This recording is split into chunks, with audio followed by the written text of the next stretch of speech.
Saintess summons skeletons, a holy necromancy lit RPG. By Morn. Chapter 171, High Voltage. Sofia followed the map to reach the chest, noticing paths unexplored by the birds, and explored paths that existed on the map but not for real. This was obviously the work of the moving walls, but they didn't seem to want to move much if it wasn't to try to lead her to a dead end. Overall, the path she took was still mostly mapped out already. She found the chest. It was like the first one. Inside, she found a small scroll. I8. E3, I8.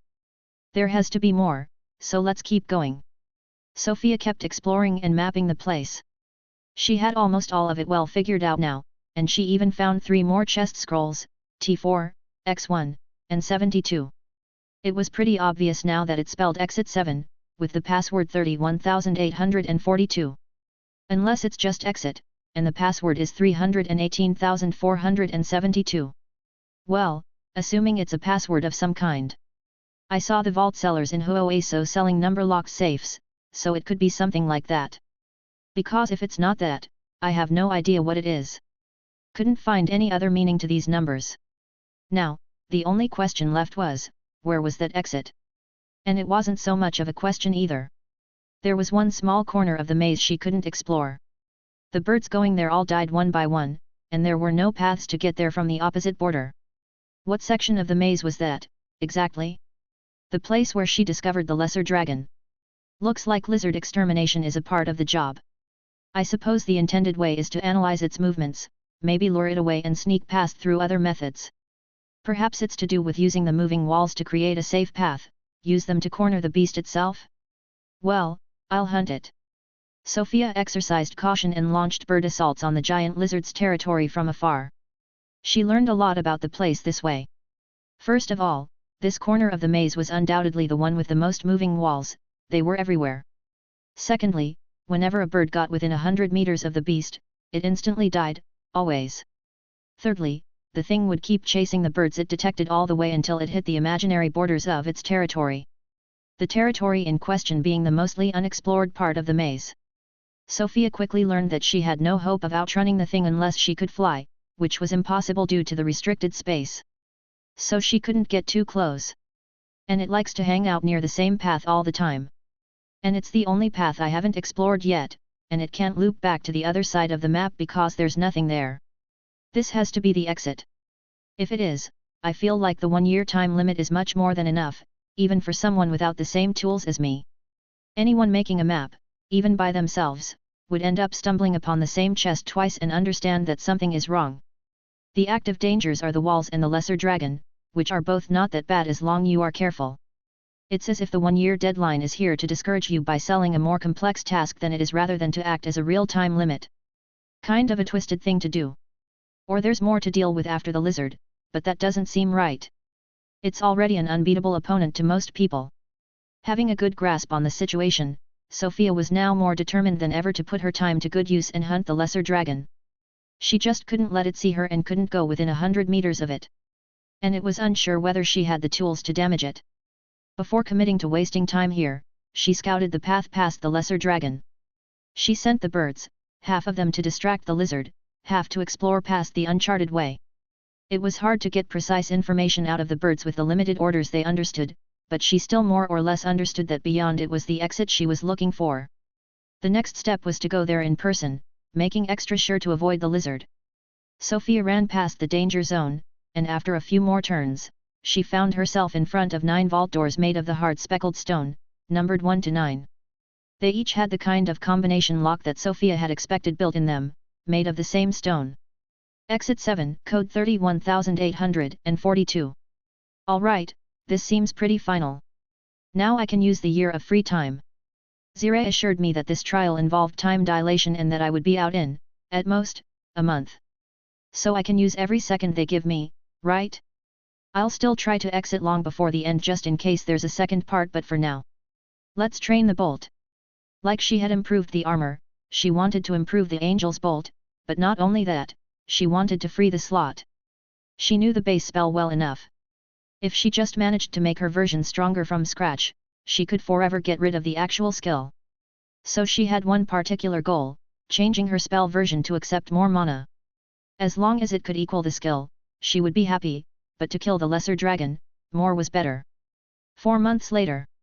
Sofia, on a chair in a furnished room made out of bones that she had built in the corner of the exit room, deleted Angel's Bolt from her active skills.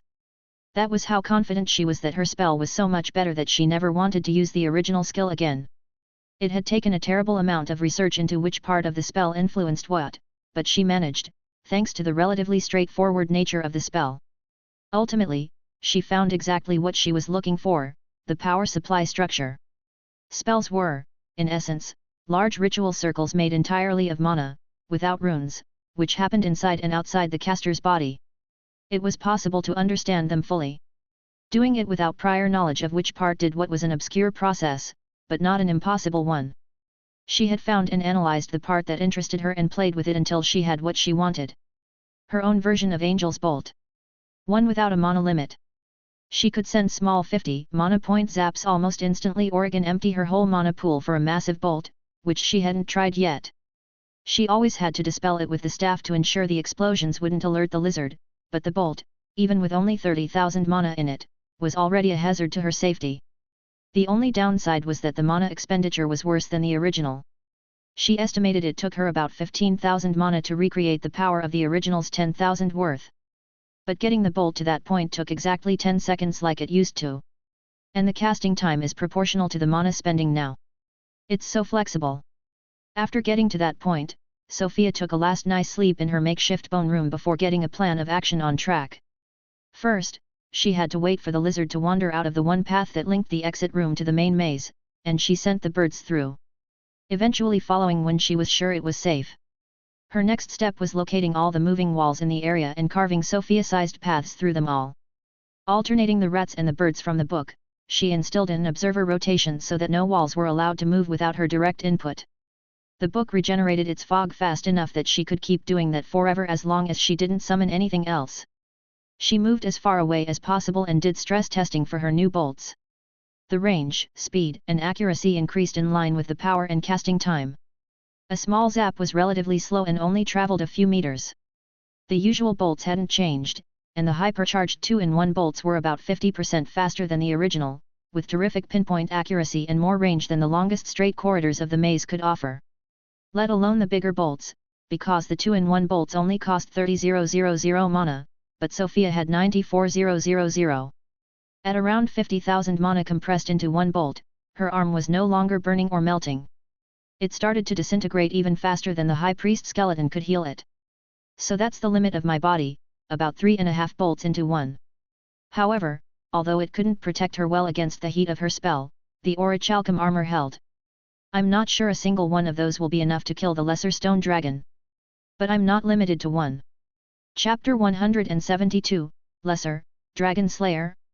The base plan was simple: lead the lesser dragon to a dead end at the end of a very long straight corridor at the edge of its territory by having it chase a line of birds. There was a very nice T-shaped place she had found. She would block two sides of it with moving walls. This created an L-shaped dead end to lead the monster into. When the dragon was in place, she would step in to bait the mowing wall at the right side of the T a few meters back, thus blocking the lesser stone dragon in a long straight corridor. Then she would go around the maze to reach the other side of the dead end. Its moving wall had been carved with a simple straight hole, barely large enough for Sofia to crawl through if needed. She would shoot her bolts in a straight line at the massive beast from the other side of that hole. It wouldn't be able to dodge. Just in case the lizard could break through the walls or still attack her from the other side, she had one rune in place. She also had escape routes mapped out to hopefully lose the monster if it chased her or to return to the exit room and bail off. This is as safe as I can make it. The feasibility of the kill all rests on the lesser stone dragon being unable to do anything about the hard stone. Doesn't sound right, considering it has stone magic much stronger than even the alpha stone ogre had, but I couldn't even scrape the damned thing. Even the strongest bolt I could afford to launch didn't leave any burn marks despite melting all the stone bricks. And it's trapped here with me, which has to count for something. The birds were the bait for the monster. Everything went to plan, the lizard didn't seem too bright, and it walked right into the trap. Sofia closed the path behind it and ran to her post on the other side. She began to cast the angel's bolt through her scepter. At the other side of the wall, the lesser dragon noticed. It sent magical attacks toward Sofia. She felt the ripples of magic washing over her, and then... nothing. And this is why I took the time to remove all the stone bricks from this section's walls, ceiling, and floor. What are you going to control to attack me? The only stone bricks left nearby were those of the fake wall between her and the lesser dragon. She couldn't remove them, or the fake wall would turn into a giant gaping hole to let the monster through the second no one was looking at it. So instead, she had sealed the brick layer with an ultra-thick blessed marrow bone construct that borrowed structural integrity from the whole intersection with supporting bone pillars.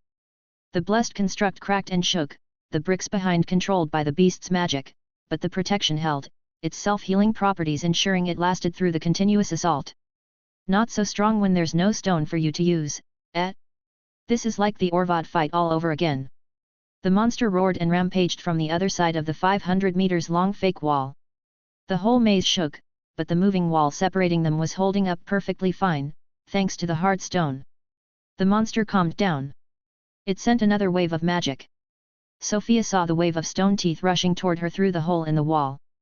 Since there was no usable stone on Sofia's side, it had started using what was on its side.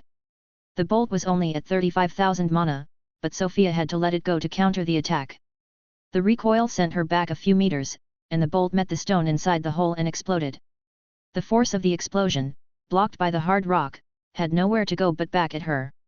A column of bright blue energy shot out of the hole and beamed right through Sofia's torso, finishing its course and crashing against the wall behind her. She was cooked inside her armor and died instantly. The dispersed fragments of the orichalcum armor gathered together, flying back to the armor to their original place. The bone armor only reformed over it when Sofia regained some control of her body after the rune did its magic. Well, shit, I knew it would come back, but I didn't think it'd be that bad. Good that I had the rune, now I need to get out of here before it sends another stone attack through the hole.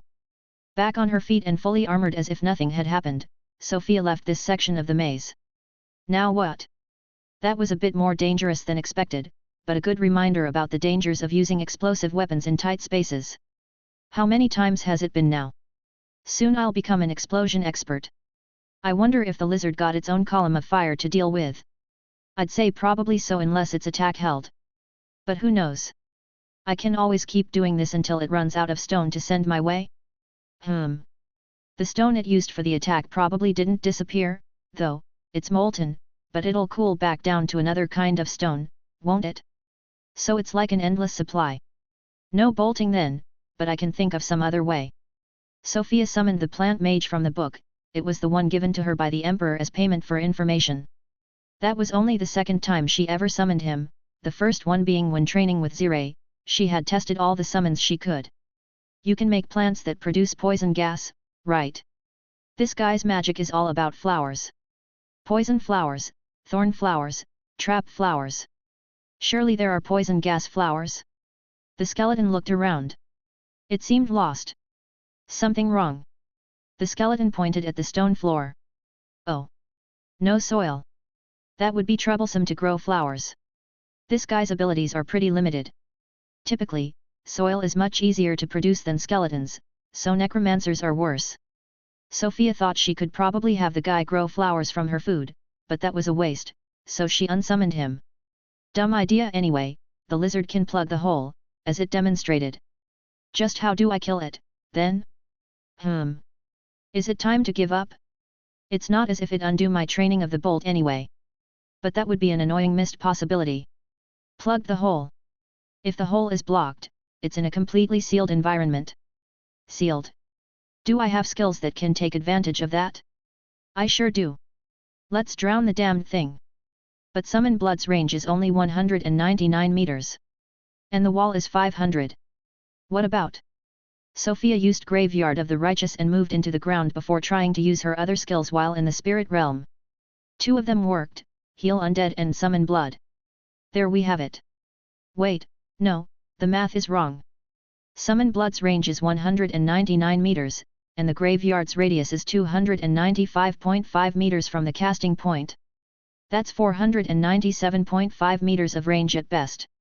I'm missing 2.5 meters. Do I climb into the hole? But I want to seal the hole with a full bone construct to make sure the lizard can't drain its room through it. Do I seal it from the inside? Seems dangerous. Sofia realized that the range was, in fact, not a problem at all. This was a maze. She could come back from the other side, where she had displaced another wall to trap the lizard. She didn't even have to use the graveyard. She could summon the blood directly in the closed corridor by standing in the right place. Before that, she sealed the hole as she had devised, and, being as stealthy as she could with the rune masking her mana emissions, she scraped off all the stone near her new standing post. Just to be safe. Because it was definitely in the range of the monster's magic. Taking no risk, she waited for her mana to return, put on a rune, and started summoning the blood. She had done the math. She could calculate the approximate volume of the corridor the monster was trapped in, as well as how much blood she could produce in her regeneration. As well as accounting for the rune. The result was that she needed about 2 million liters of blood.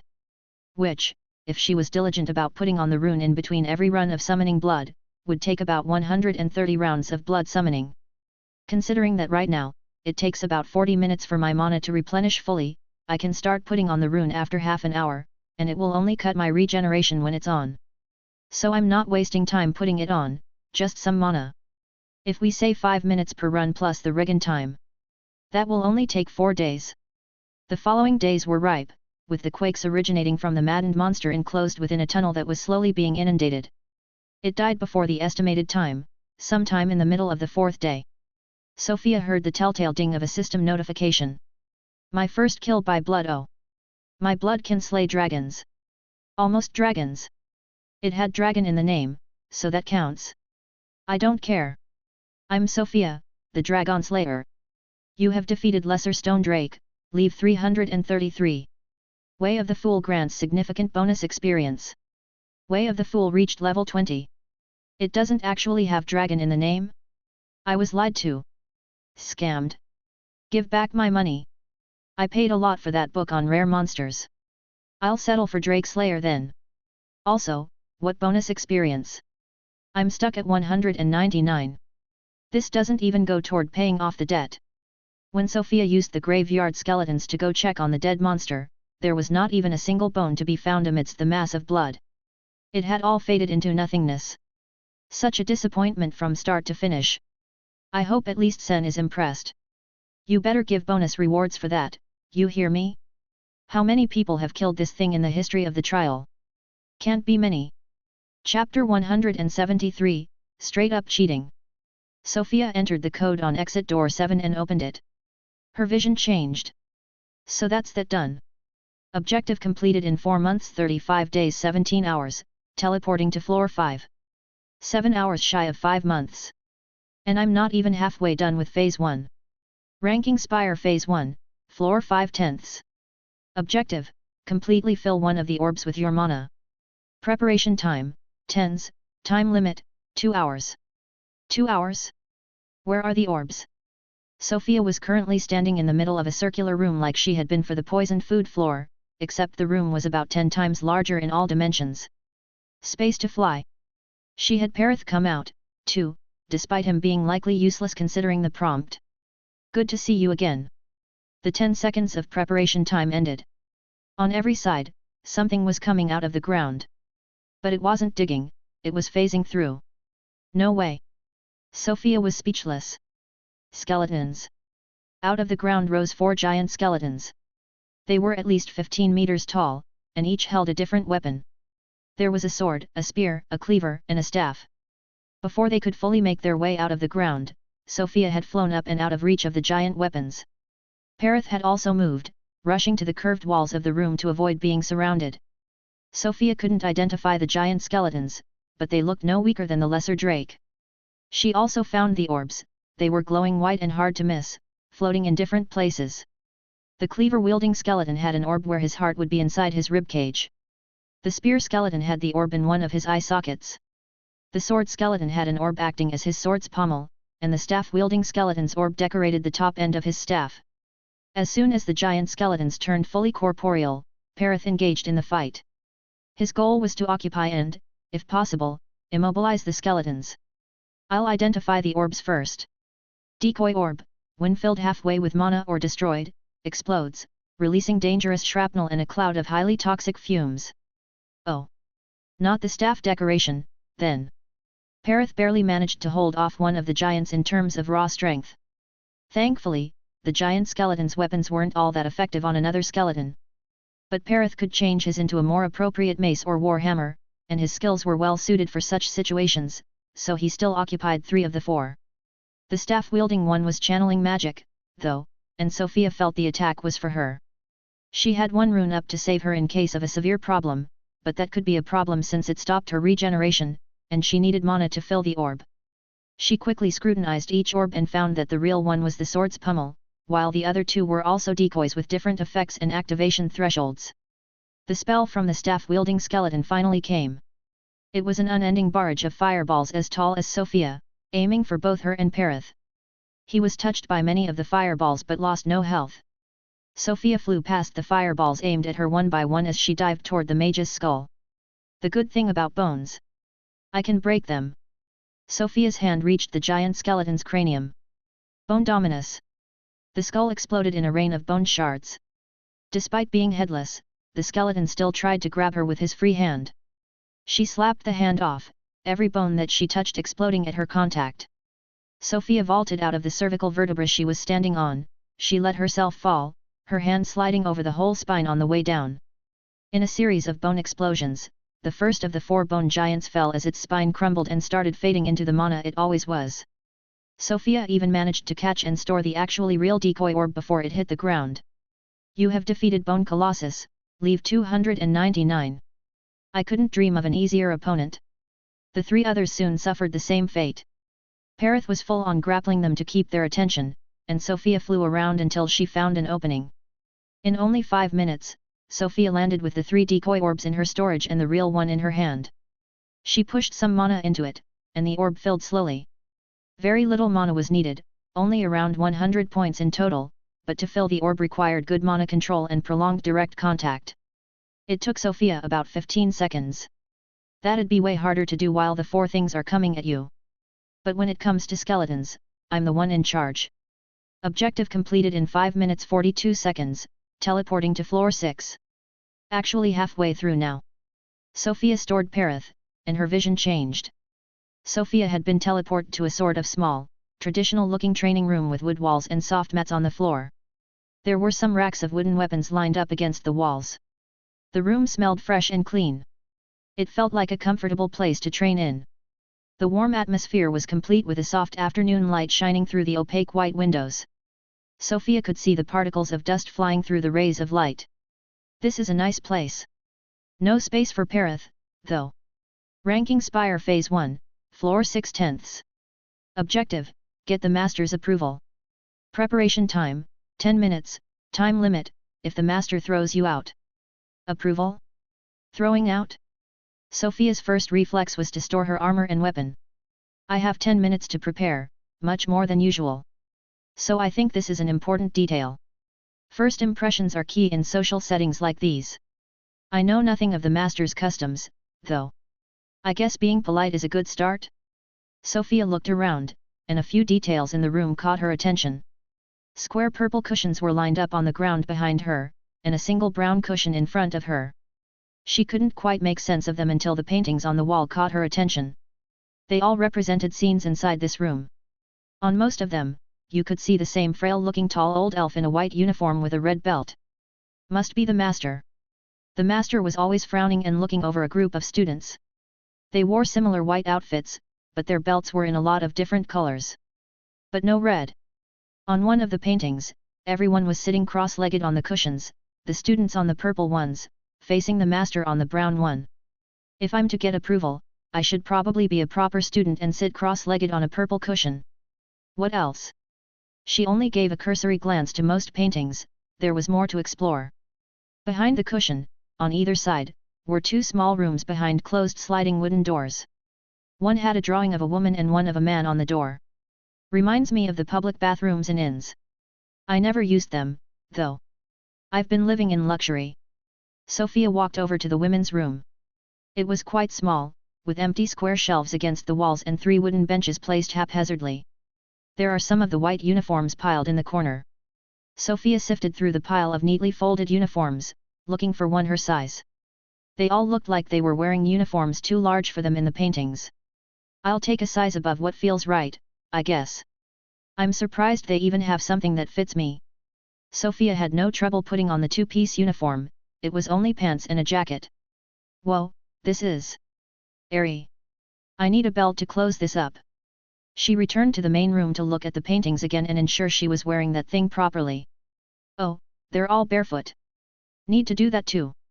Also, where are the damned belts? The women all have their hair attached, so no need to change that.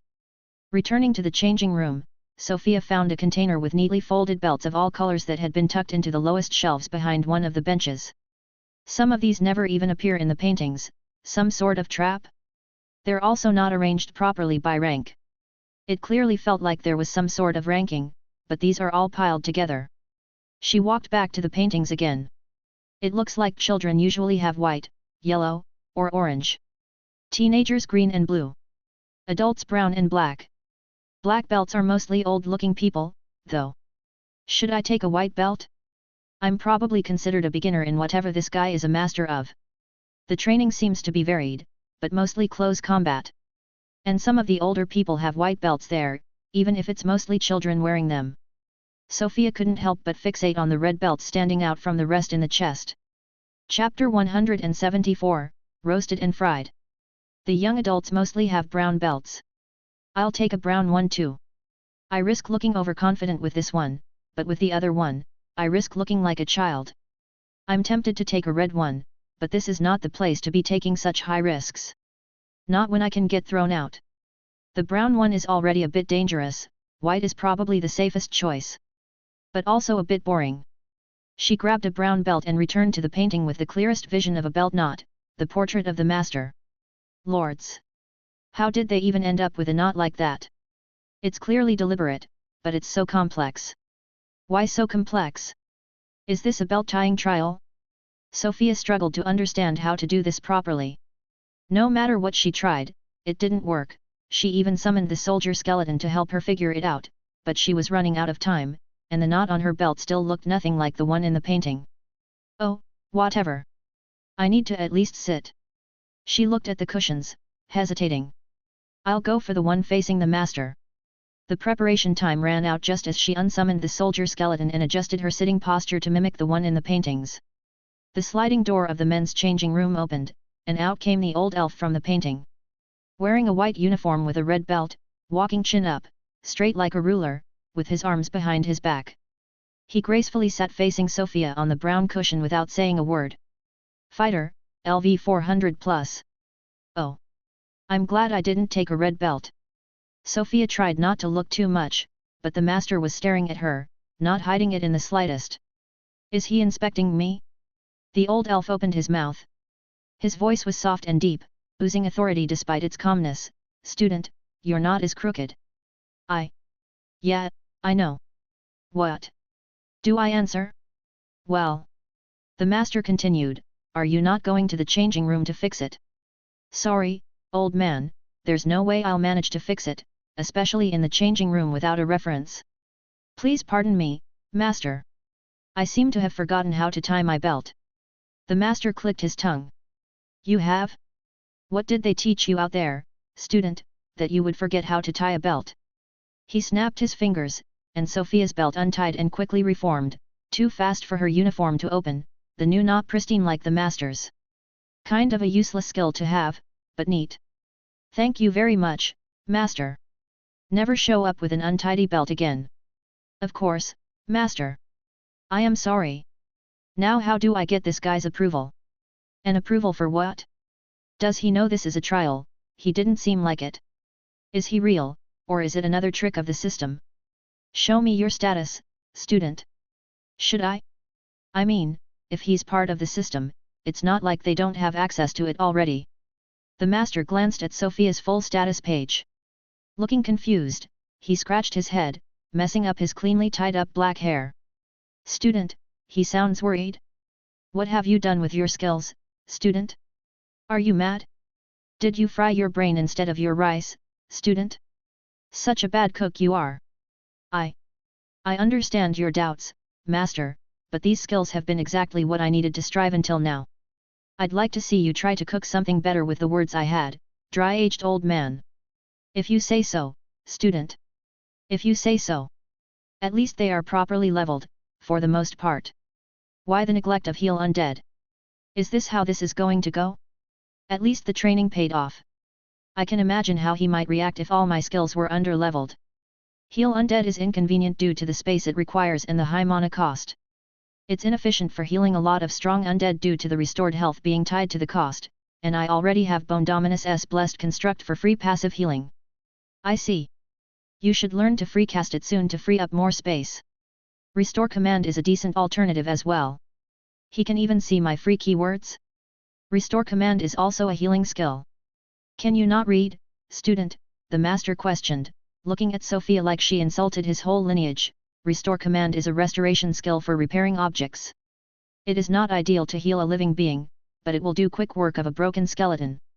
I will consider learning it. Thank you for your guidance, master. Do not thank me, student. You are here to learn. Sofia nodded. Your classless skills are not bad. But poker face is a weakling's skill. One should learn to master their emotions or to accept them. Hiding them behind a skill is admitting defeat against yourself. I expect you to get rid of this unbecoming crutch as soon as possible. Poker face reached level 37. Sure, master. What would you suggest as a replacement? So, at least you still recognize this old one's value. I recommend friendly fire. Friendly fire? Some kind of fire resistance? I could see the use of that. The master opened a description of the skill for Sofia to read. Friendly fire, you receive 19.9%, class level /10, less damage from your own magic. I don't even have the bolt in my skills anymore, so how'd he come up with that? But also, that would be useful to have, for sure. Losing poker face, though. I don't really like that. It's been plenty useful until now. But I get his point. It's true that I could train to control my face without the skill. And I've had it for so long I feel like even if I delete it now, there'll be some remnants. Well, this friendly fire is not a skill that needs leveling, so I can wait to take it. But can I even learn it? It wasn't in the available list last time I checked.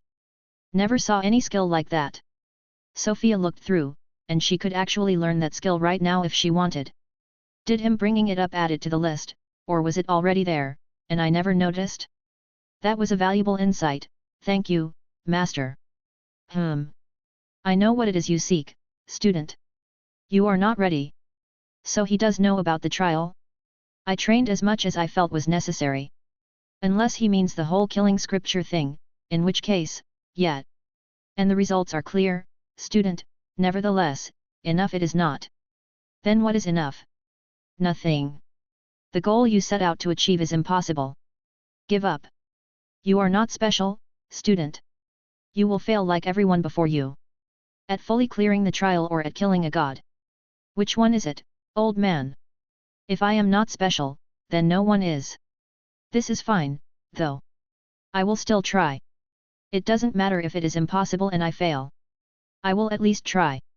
Give it my best shot. For this, like for everything else. The master and Sofia stared each other in the eye.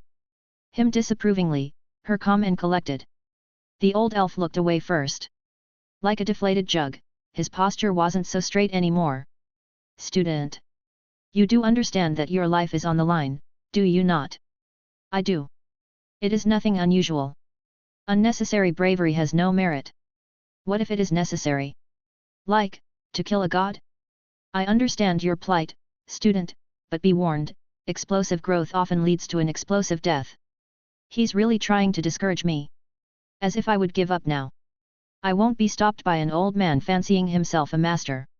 I see that you stand unconvinced, student. The old man's voice had turned sinister. Without using his hands, he stood up from his cushion.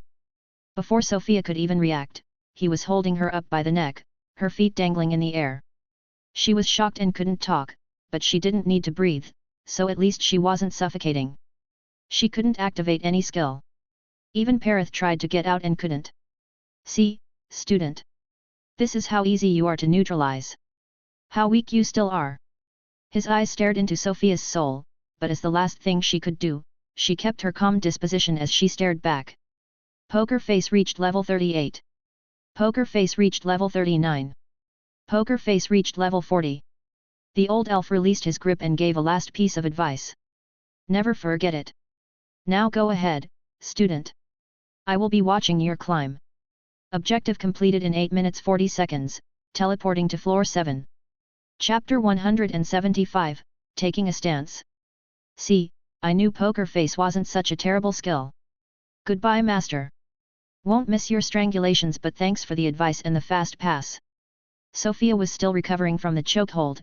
She was now in another small room, or something more akin to a white cube. I better get rid of this white uniform and get dressed. Ranking Spire Phase 1, Floor 7/10. Sofia made quick work of floors 7 and 8.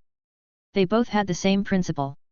She had to choose 3 teammates from a large group of level 199 allies and work with them to defeat a threat. The threat was known in advance. On floor 7, it was a huge pack of level 199 dire wolves. On floor 8, it was a duo of a level 249 knight and mage. Sofia only picked supporters each time and tasked them with buffing Perith. She didn't have to fight, only summoning the group of skeleton paladins on floor 8 to hold off the knight and give Perith an easier time chasing the mage. She watched the scenery change as she got teleported to the 9th floor. It was another empty white cube room, but a much larger one, about 50 meters on each side and twice as tall. The only details that stood out from the omnipresent white were a few small black holes the size of a head in the walls and the ceiling and a checkered tile floor. Ranking Spire Phase 1, Floor 9/10. Objective, pick 300 points worth of malice, then survive the incoming attacks for 3 minutes. Malice picking time, 3 minutes. Random malices will be chosen if you have not finished selecting by the attack's start. Some malices may be pre-selected. I need to pick things again? First, I have to make my own skills now. I need to make my own trials. Why is it always me doing all the work? After a quick mental complaint, Sofia read through the malice list. 200 blindness, no sight. 100 loneliness, summoner only, no summon help. 100 skill less, no using active skills. 150 low stress, start with 1 health point. 300 no stress, start with 1 health point, no healing. 050 bench press, no jumping. 150 duress, die if your hands aren't above your head. 200 friendliness, summons a slime at your effigy, you will take any damage it takes. 200 laziness, no dodging. 250 tiredness, start with 1 stamina point. 050 brainless, no hearing your thoughts. 100 floorless, no floor. 100 plateless, no wearing armor. 100 handless, no using your hands. The list went on, and there were a bunch more that were crossed out, things like regen less, healer only, no restoring health. They could have ordered these at least a little. Sofia picked 2 malices for 300 points. 100 breathless, air is toxic. 200 laziness, no dodging. The first one is free points. I don't need air. And no dodging. Well, since I didn't take no summon help, it means my summons can help me. And if they can help, I can cheat. Assuming my idea works, I could have picked almost anything anyway. Even the 1 health one. Sofia timed her graveyard of the righteous channeling with the start of the trial. As it commenced, she saw a rain of arrows and fireballs coming from every direction. She sank into the ground, helped by her skeletons. It's only 100 mana per second. I can last much longer than 3 minutes. She couldn't quite see what was happening above, but it sure made a lot of noise. Explosions, fire, thunder, water. Just before the end of the 3 minutes, Sofia popped out of the ground. A few magic bolts managed to find their way to her, only to be absorbed by her staff's weak projectile protection function. The previously white room was charred and littered with arrows, glass, stone, and debris of all kinds, even a few pools of magma lazily spreading around. Some anvils had also found their way into the ground. Anvils? They throw anvils? Well, that's that. This trial isn't too bad so far.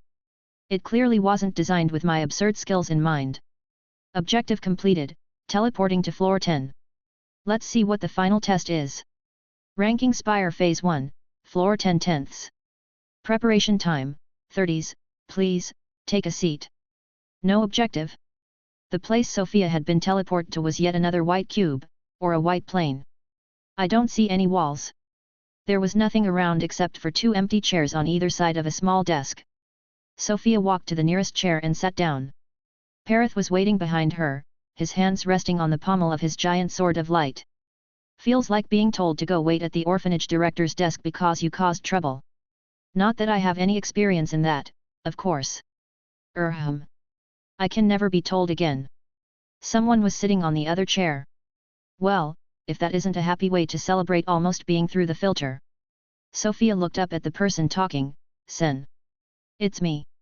You're my last hurdle. You can say that. Let me lay down the rules, I will ask questions. You must give an answer.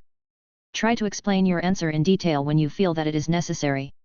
You will have 5 minutes to answer as many questions as possible. There is a predefined total number of questions. I will not read your thoughts during this. That's it. It feels strange that the instructions are so disparate. This isn't any different from the other floors. You aren't meant to know more, either. Just focus on giving answers you are happy with, alright? The others have gone through already. Everyone. Indeed. Exceptional batch this one. If you make it out, that'll be a full clear. I can assure you this hasn't happened often. So Alith and Astelia both managed. That's a relief. Let's go. Great to hear. I had my reasons to be late. I saw that. Quite the reason. Try not to kill yourself with your new toy, you created something dangerous. When have I not been in danger? You know what? Yeah, that is fair. Anyway, let us get started. From now on, anything you say will be scrutinized and used to judge your aptitude to keep the right to level up. I'm ready. It's interesting that he mentioned he wouldn't read my thoughts. Is it to say that I can lie? He never asked that I answer truthfully. Maybe as long as you do not lie, you pass? Can it be that easy? First question, what is your favorite dish? Well, I must give an answer. I'll stick to the idea of being truthful. No need to make this harder by overthinking it. Anything made by my sister. Sen didn't react or show any emotion, he only continued with a neutral expression. Second question, how do you think you performed in this trial up until now? If you overlook the time I spent learning Angel's Bolt, I believe I should have been one of the fastest and most efficient people to take on the trial as a whole until now. Third question, what is your stance on killing sentient beings? When is it justified, if ever? This. I believe. It can never be fair. It should be judged case by case. But if it needs to be done to protect myself or those I care for, or for the greater good, then I will. Yet I would be indignant if someone used the same logic to justify killing me or my loved ones. It's selfish and hypocritical. In the end, if the killing can be avoided without bad consequences, then I want to try to avoid it. And children are absolutely off limits. What a tough question. And that's without even considering where sentience starts and ends. Is a pet considered sentient? The stone ogres? What about the Phagiids? Anyway, I feel like my answer was decent. Sofia observed Sen for any reactions, but she could bet he probably had a maxed poker face skill because she could not read anything from his face or intonation. Fourth question, what do you know of the system? It was created 3,211 years ago, supposedly by 3 admins that have since gone missing or are at least unavailable. It gives every sentient being on the planet a clear-cut path toward power progression through killing. For some reason, it helps gods kidnap people from other worlds and censors most things they say relating to the other worlds. System-affiliated entities include angels, archangels, seraphs, and scribes. There are other details like the scribe-only mode, subsystems, the saints' VIP privileges, and much more, but that would be it for the general knowledge. Fifth question, why do you think the system exists? Chapter 176, Failings. Why does the system exist? I've already thought about that a bunch, so. To help the people worthy of it to get stronger. Perhaps to prepare us to fight off something or someone, like the Phagiid. For one reason or another, it wants to create an elite of strong people. So like. Though it doesn't really explain the summonings, but the fact that the angel went out of his way to fight the Al-Phagiid in the trial makes me think that. And it can't be that the system is altruistic in trying to help people live better, or it wouldn't work as it does. Since it was created by a group of sentients, for lack of a better description of the admins, they must have had a goal in mind, one that requires more high-level people to exist. Also, he said that thing about Alith. Mana? The system wants more strong people for mana. If Alith's existence goes against the core principles of the system. And this is what they want to fix. He said the mana sharing would stop when she evolves. I think that makes sense. Would explain a lot. But then why more mana? Was the world in a drought of mana before the system? Zire never mentioned anything like this. Sixth question, where do you want to stop leveling? I understand why he doesn't react. The goal here is to test me, not to give away the intentions of the system. But it's still frustrating that I don't even get to know if my answer is close to the truth or not. My logic says that I will be satisfied once I have completed my quest and found Sarias. But honestly, given the opportunity, I do not plan to stop. I do not believe there to be a goal in life. Even the gods themselves seem to simply exist, so I will be content to make up my own goal. Reaching the limits of the system sounds nice, doesn't it? I have always been a bit too ambitious for my own good. Sofia could swear she saw Sen smirk at the last bit, but it was so brief it felt like a trick of her own mind. He kept spewing out the questions one after the other, barely giving her any time to breathe in between them. Seventh question, faced with an impossible task, what would you do? Not much time left, I need to answer faster. In order, try to circumvent the issue one way or another, seek help, try anyway, give up if I cannot afford the losses from trying. Eighth question, what will you do with your newly acquired power if you pass this trial? My objectives haven't changed. Complete the quest, Saria, make more skeletons, and find the limits of the system. Also, I want to explore more of the world, and being stronger helps with that. My primary goal was freedom, but I think I'm about there already, or as close as I can for now at least. Ninth question, what one rule would you add, delete, or change if you could modify the system? I would add a rule to punish harming children. There were only a few seconds left. Last question, if the system asked you to join its ranks, giving up on your mortal life and attachments, would you accept? Not unless that was my only option to survive. Sen clapped once, and this interview is over. Thanks for participating, you failed. Sofia was about to have a heart attack. At being humble. The limits of the system, well, I'll wait. Go on, try, I'll be happy for you if you make it.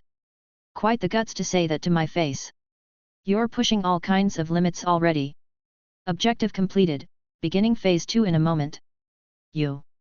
Sofia had to stop herself from throwing insults she might regret. She noticed Paritha's stance was no longer the passive one he had been in until now. He was ready to fight. Young people these days can't take a joke. Before we go, Miss Afinareth. When you answered question 9, why would you have a rule that punishes rather than prevents? I value freedom first and foremost. Told you, my morals are selfish and hypocritical. Besides, it feels more in line with the system's current way of doing things. I see. You might be interested in knowing that there is, in fact, such a rule. There is. I cannot say more, but it exists. I sure hope scripture qualifies for a beating, then. Sen gave her a wide smile, showing his white teeth. Isn't that your quest, Miss Afinareth? It is. A quest approved by the system. I see. Sofia appeared on a couch in a large, brightly lit room. There were snacks and drinks on the low table in front of her. The armored knight from before was sleeping at the other end of the couch. Alith and Astelia were playing some kind of board game on another table, and the other Saintess was polishing a sword in a corner. Didn't Sen say everyone made it? Did the mage leave already? Sofia stood up, grabbing a pastry to munch on and going to speak to everyone. She realized quite fast that the censoring about the trial was already in place, as no one could say anything about the trial they had just gone through. Frustrating. But at least they're all still in good shape. She also learned that the mage had fallen asleep as soon as he arrived in the room, looking like a disheveled zombie, and had been teleported out. What you get for picking the white orb. Still, he made it despite that, impressive in a way. Sofia spent some time getting to know the other Saintess. Despite how she had claimed she was here to best her, she was actually quite friendly and seemed to not care much about competition. She stated again that her name was Morn and seemed to really love swords and sleeping in the sunlight. Sofia made the mistake of showing her the spine of the black sun. The elf spent the rest of the time before Sen showed up raving about how incredible it was and begging Sofia to teach her the spell. Some 30 minutes after Sofia arrived, Sen made his presence known once again, appearing in the center of the room and beginning to explain how the second phase would play out. This is what is going to happen. Everyone here will duel everyone. These won't be regular duels, but quick justs. There is no real winner or loser. Remember that this is only for the trial to know what floor to start you on next. Whether you start from floor 1, 5, or 30, it will be decided depending on your performance here. Everyone looked around with a renewed interest in each other's capabilities. Quick bouts? Okay.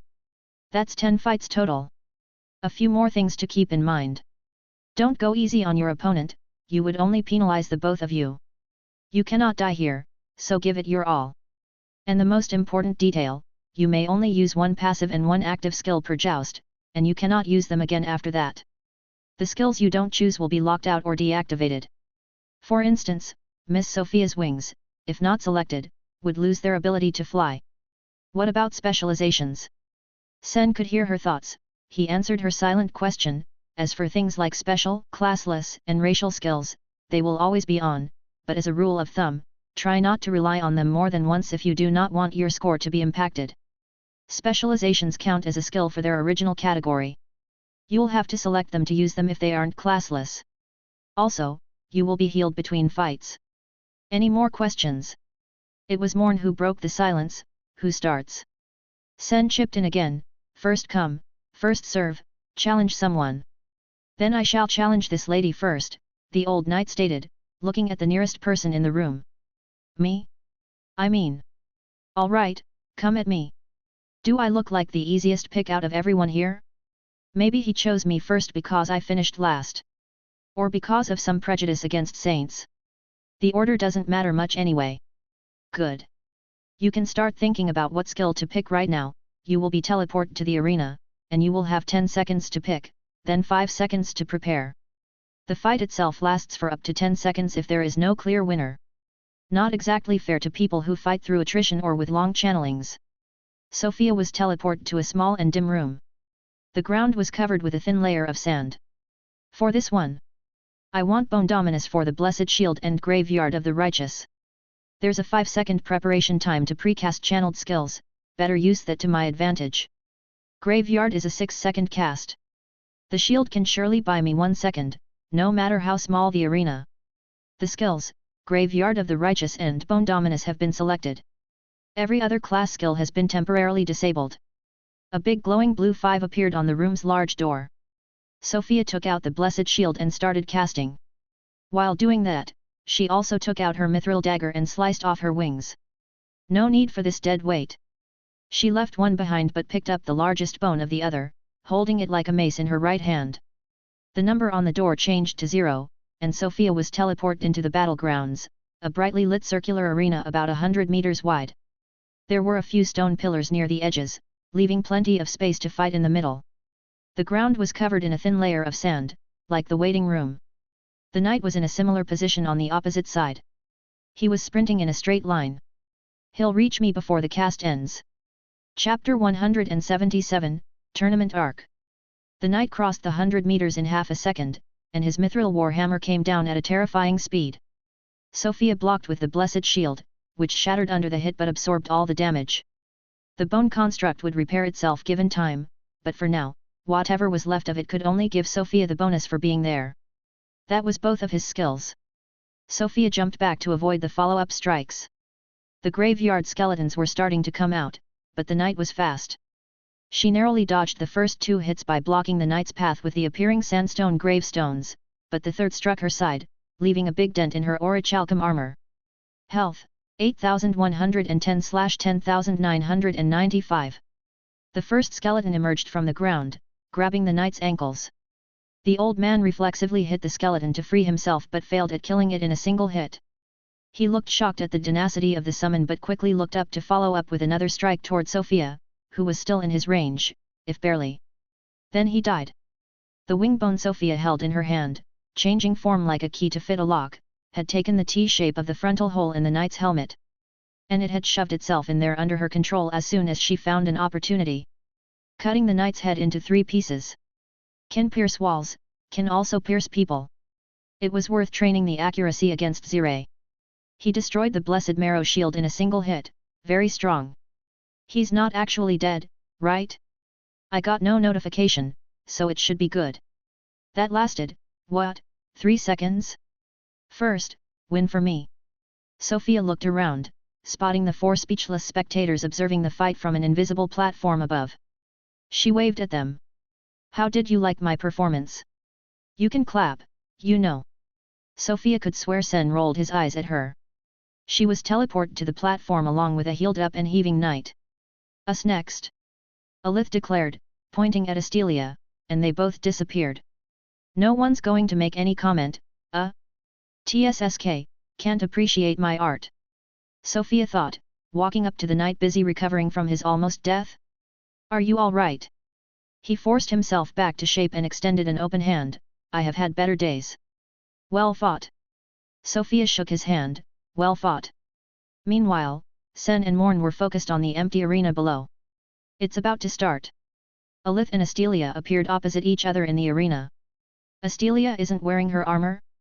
The vampire was still in her casual clothes, wielding 2 short mithril spears. She threw one of them toward Alith who was running to close distance. The javelin missed, but when it got behind Alith, it turned around to chase after her. That's Celestial Pull.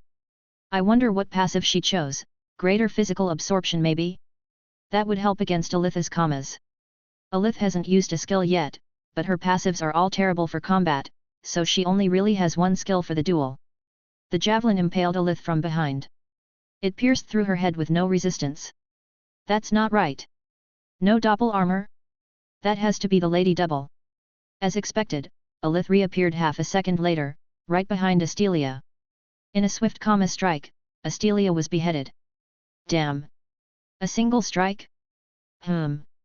She must not have taken Moon Benediction as her passive, so her stats should be back to a regular Oracle Class 1 since that's what gave her so much health. Astelia's lost blood burst up in flames because of her bloodline curse, and in a small explosion, her head snapped back to her neck. Greater regeneration. She was baiting Alith close by not having armor. Astelia's next move took everyone by surprise.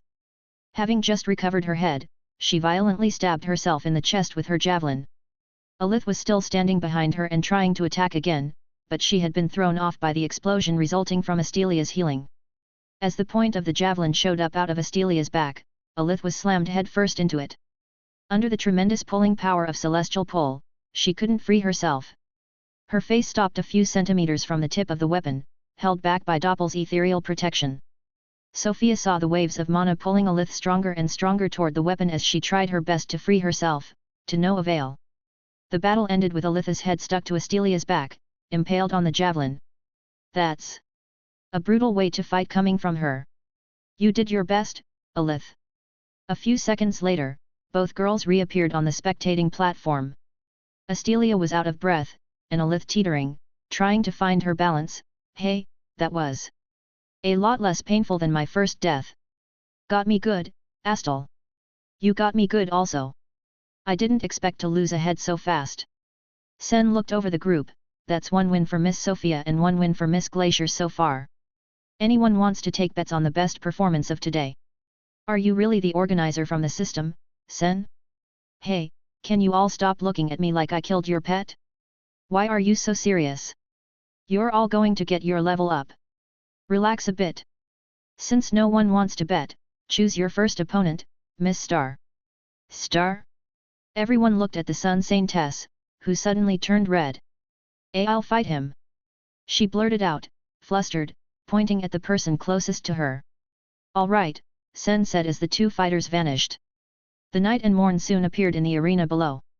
The knight was still wearing his heavy armor. But the Saintess has no armor? What is this with everyone going in there unprotected? The knight rushed forward with a heavy gait, two-handing his war hammer. The arena shook under his steps. Morn held a simple falchion made of some kind of black steel, and as she advanced, her whole body burst into an inferno. She was covered from head to toe in roaring, blazing flames, and her weapon also started to glow under this tremendous heat. The flames didn't deter the knight, and he soon gave the first strike with his hammer. Morn blocked the hammer with the palm of her left hand, and the weapon was pushed back by a violent explosion. The Saintess slashed with her sword at the wide-open knight, but somehow, he still managed to block with his hammer. The two of them exchanged several blows like this, failing to land a single solid hit. Sofia understood what was going on with the knight's hammer. He could somehow explosively move his body to reset his stance to a neutral one with his hammer ready to block or strike in front of him, no matter what position he had been in. That allowed him to attack and block in quick succession despite the weight of his hammer, cancelling all the momentum from his missed strikes. He also never took a single step back despite the explosions coming from Morn's barehanded parries, which must have been his passive skill at work. In the end, it was Morn's flames that got the best of the knight. His stance grew weaker as the clash lingered, and the Saintess' glowing hot blade cut right through his armor, severing his left arm right before a loud bell sound announced the timeout end of the 10-second match. Impressive. Despite being the most normal-looking class of the group, this old warrior's skills aren't to be underestimated. He lost twice in a row, but he would have probably crushed most people at our level. Sen clapped as the two warriors reappeared on the spectating platform. Good, good. I never get bored of a good old-fashioned melee duel. I decided that next is Miss Glacier against Miss Sofia. Get ready. Sofia's surroundings changed from the spectating platform to the preparation room. Fu quick. What do I take? I need to reserve some of them for the later fights. This Parith is a bad matchup because of a movable object. What should I? Oh, I know. That's kind of dirty, but it could work. The skills, Summon Blood and Holy Wings of Undeath have been selected. Every other class skill has been temporarily disabled. Sofia and Astelia faced each other in the arena. Astelia was wearing full armor this time and had swapped the javelins for a mace and shield. Sofia deployed her wings and took off. She propelled herself toward the short vampire. With a curt move of Astelia's hand, Sofia felt the weight of the moon on her shoulders and crashed to the ground. She ate the sand, but in her mind, she rejoiced. That's the best case scenario, no repulsion and no orbital blades. Astelia took the opportunity to close the distance by herself and attack, but before she could reach Sofia, she was surrounded by a thick dome of blood. Mana, 15,000/94,000. Chapter 178, Explosivity. Sofia didn't exactly know how Astelia would react to the blood, but she didn't expect her to just freeze like a statue with a terrified expression. Immovable object. She's going to be stuck like that for at least 5 seconds. She walked up to Astelia and pressed her mithril dagger against the vampire's throat. Not actually applying pressure since it was pointless to try to harm her in this state anyway. And she looks too pitiful with her expression and soaked in blood. In the end, Astelia didn't cancel her skill and the match ended like that. I kinda won? But I never actually hurt her so. A draw? Oh well. When the two girls reappeared on the spectating platform, Astelia regained control of her body and she crumbled to the floor, gasping on all fours as if she had nearly drowned. That was the worst post-duel reaction yet and she didn't even die. Was it that bad? I'm sorry. Everyone except Sen expressed their concern, so the Seraph explained, Miss Glacier will be fine, do not worry. A sudden exposure to so much blood is a bit challenging to deal with, especially for a young vampire, but she will be fine in an instant even without my help. This will help her handle that better in the future. Now, back to the main event, Miss Alith is up next. I'll go against the giant elf. Come on. I'm not even twice your height. That you're anywhere near it is scary enough. The quipping was interrupted by the disappearance of the two culprits. Who wins this? Alith is normally disadvantaged by having no passive, but considering what we saw in Morn's fight against the knight, she'll be in an incredible spot with her blessing. As long as that Saintess keeps using fire. As soon as she appeared in the arena, Morn unleashed her active spell, turning the whole arena into a burning valley of death inside of a violent tornado of flames. Sofia felt the heat reach all the way up to the spectating platform. The sun's version of lunar realm. Wouldn't like to fight in these conditions. But to Alith. The short banshee was twirling through the flame vortex without a care in the world. Charging avoidance, she's bringing out the big stuff. Morn seemed a bit disappointed that her skill looked like it didn't do much. She closed her eyes as Alith approached and summoned two mithril sabers and twirled them once too, waiting for Alith to reach her. Only a few meters separated the two fighters. Morn opened her eyes and dashed forward, her sabers flashing in the light of the flames. Alith dodged to the side with a small elegant jump and swung her kamas, but Morn was faster, parrying the blow with one saber and launching a counterattack with the other. Alith spun away, narrowly avoiding the attack that would have cut her head, but Morn pressed on with a follow-up horizontal strike which Alith avoided by bending backward and kicked away the other weapon as she performed a backflip. Morn pressed forward, like a relentless force of nature. She barely gave Alith any time to breathe with her precise and swift saber strokes, but her attacks were parried with effortless grace. The battle continued, Alith and Morn locked in a deadly dance of spinning blades. They circled each other, their weapons blurring as they clashed and parried. They grazed each other a few times. Morn had a few shallow cuts that burst up in flames and Doppel absorbed the hits for Alith. But avoidance gradually ramped up, giving Alith more and more speed, and Sofia spotted something else. Alith's weapons sent small bursts of mana into the Saintess body every time she touched her. Alith actually chose Air of Fire as her passive. Her damage is ramping up with every blow. The flames grew hotter as the fight raged on. Alith's skills stacked to the point that she landed a solid hit, cutting off Morn's left arm at the shoulder. But she got hit in response, surprised by the Saintess' lost arm letting place to a blue fire version of itself in its place as the real arm fell on the arena's sand. The fire limb was still holding the mithril saber, digging deep into Alith's side. The wound is closing, she took a health candy before the match started.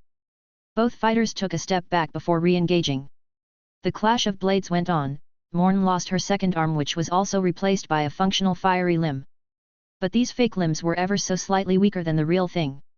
Morn lost some ground until, at the very end of the timer, she also lost her head to a final comma strike, a feral smile on her face. Everyone was startled by Morn's outcry of joy as she appeared fully healed on the spectating platform, raising her hands in the air. Woo-hoo-hoo-hoo. Yay ah shorty.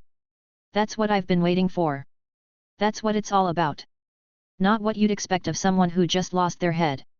Or is it? Sofia chuckled internally at the bad double-meaning pun of her own thoughts. Sen had to personally step up to calm the Saintess who was gushing praise about sword fights, ready to fight again right away, and instead designated Astelia and the knight for the next fight. That'll be the 6th fight out of 10, we're already halfway through. I still have to fight the Saintess and Alith. The fight was a one-sided massacre. Astelia's chosen active skill was repulsion, the same skill that had absolutely destroyed her Templar skeletons to bits by smashing them into the walls. The fate of the poor old knight wasn't dissimilar and there was nothing he could do to fight back. A single cast and it was over. That was the shortest fight yet. Sen was calling the shots for all the pairings now, and just like that Sofia was sent to the waiting room again. I'm up against the firestorm this time. Really can't underestimate her. I'll be cheating a bit for this one. My bolts are no longer active skills, right? The skills, Eclipse Skeleton and Venerable Physique of the Primeval Void have been selected. Every other class skill has been temporarily disabled. Really need the explosion protection against her. As the countdown showed on the door, Sofia started channeling 2 bolts. One barehanded and one through the scepter. Sofia and Morn appeared in the arena, immediately followed by the sound of 2 consecutive explosions as the bolts reached their target in a fraction of a second. The Saintess floated out of the blast looking a bit hurt but ready to fight.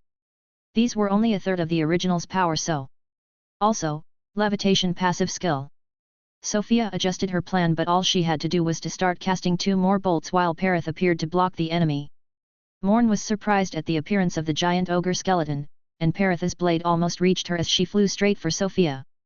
But for some reason, Perith froze before he could hit her. A tenth of a second later he could move again, but that stutter was enough for the Saintess to be far out of harm's way. She was stopped in her flight by Perith's chains of the 4 seals. She broke one before Perith's blade came for her in a large arc. Once again, Perith's blade stopped right in front of her, losing all of its momentum. It still hit her, as she was still held by 3 luminous chains, but the blow was greatly weakened. With one hand free from the chains, Morn's saber broke 2 more in an instant. Meanwhile Perith's weapon had changed to a spear and was thrust at her. Its momentum stopped right before hitting her. Sofia saw it this time.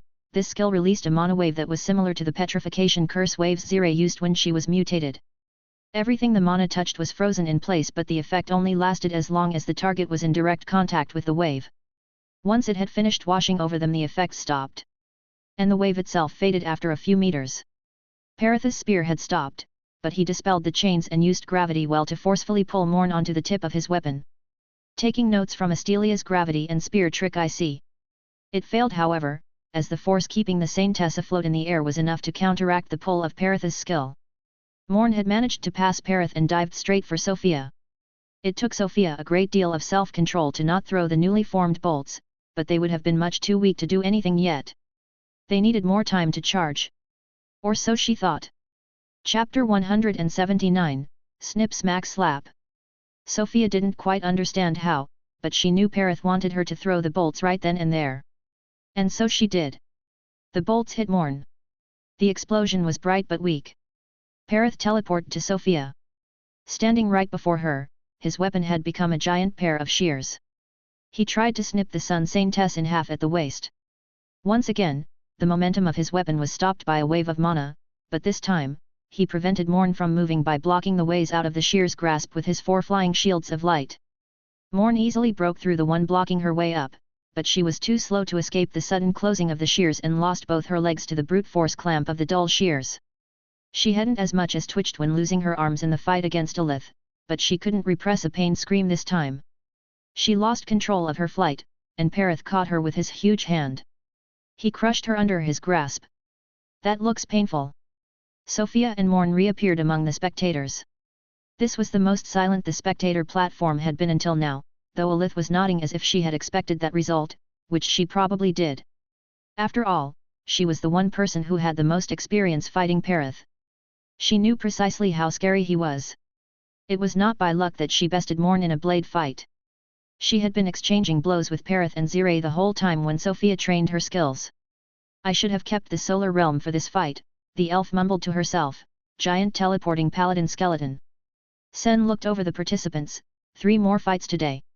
We'll go back to back a bit faster now. The first match will be Miss Alith against Servank, followed by Miss St. Morn against Miss Glacier, and finally Miss Alith against Miss Sofia. After that, you will all be healed one last time for this trial, and we will move on to the most exciting part. Alith and Servank the knight disappeared. I wonder how this one will go. You would think that since Alith won against the elf and the elf won against the knight, Alith would be ahead. But so much is dependent on the chosen skills. And the knight is no pushover, either. If she still had avoidance, I wouldn't worry for her, but... let's see. The fight was one-sided. Alith's chosen skill was utterly unimpressed, she had used it to bait attacks, negating their blow and counter-attacking. That wasn't enough to beat the knight whose skills were better suited for the situation. His active skill was a stomp that created a violent quake around him that he could use every other second, and his passive skill seemed to give him more strength. It only took 2 good Warhammer hits to blast through Doppel's protection. A quake destabilized Alith and caused her to take 1 too many hammer strikes, sending her flying to the ground. Yet, not that surprising. That guy could hold his ground against the Sun Saintess too. If it wasn't for the skills, he has to be the best at using weapons out of all 5 of us. He could probably beat or at least match Perith if he was still in the standard ogre form. Next was the Sun against Moon duel. It was weird. It was a mirror match. Both had taken their respective god's blessing, Sofia guessed. From how the fight was going and as Sofia knew, Astelia had a massively inflated health pool. Morn seemed to have something equivalent, maybe for stamina. Meanwhile, they both used an active skill to control multiple swords telekinetically. So, it was a duel of many flying swords, trying to reach each other and blocking. Morn was also holding 2 swords in her hands, chasing after Astelia, whose strategy was to hit and run. She's not confident in close combat. However, the battle suddenly ended when Morn summoned a gigantic sword that took Astelia by surprise and smashed her into the arena wall. For once, she got a taste of her own medicine.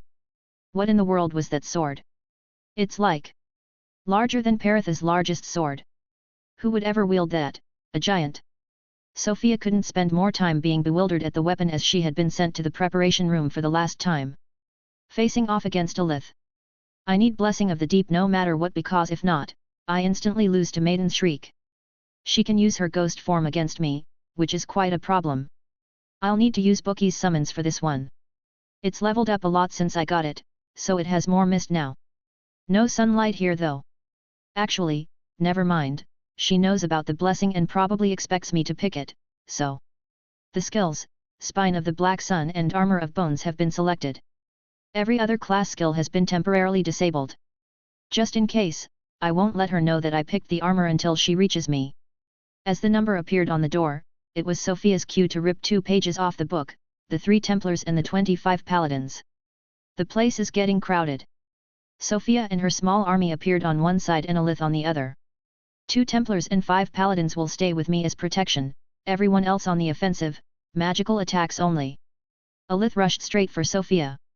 The attack skeletons were useless, Alith was surrounded, but she still managed to avoid every attack coming her way. She picked split focus. Only the Templar managed to hit her once as she dashed past him. She reached Sofia's personnel close guard and managed to evade the first whip spine hit but got touched by one of the Paladins and one of the Templars again.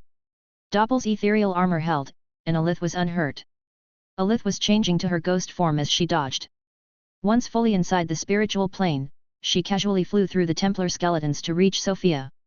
She took a frontal hit of the spine whip, but the explosion had little effect on her. Sofia was no longer expecting the shriek. If Alith had it, she would have already used it, but she didn't. She's going to use that one skill she kept secret from me until now? Alith became corporeal again. Her comma was rushing for Sofia's head. The whip changed to a sword, and Sofia got in position to block. It was best that she didn't move back, the Templars were turning around to strike. Alith's commas hit the spine sword, and the Templars' swords loomed above her back. Alith released her blocked weapons and threw herself to Sofia. She was too close. Sofia couldn't avoid her and could only activate her bone armor which had been ready to activate for a while. Alith slapped Sofia across the cheek. Her hand harmlessly impacted the bone armor's helmet. The weird attack confused Sofia, problematic, but the magic behind it was even more shocking. Like a hidden snake, a malignant monopulse had escaped Alith's hand and infiltrated Sofia's head. The bone armor was deactivated. The spine disappeared. The skeletons exploded into a mist of free mana and fog. Before the dagger Alith had summoned out of her storage reached Sofia's neck, Sofia saw Alith wink at her and flash her a system window. Sofia internally sighed as fast reading allowed her to read the whole thing as the dagger cut her throat. Slap of absolute shame, to be slapped across the face by a fair maiden, what an absolute shame.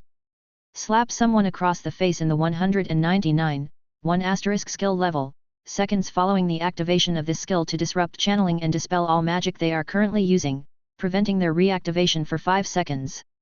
Prevents the target from moving for 1 second. Deals damage proportional to your anger and disdain toward the target. Costs 5000 mana. Requires a 5 seconds channeling to activate. A hit target cannot be hit again with this skill for a duration of approximately, target level 0.04 seconds. Sofia had one last thought as her consciousness faded. At least it dealt 0 damage.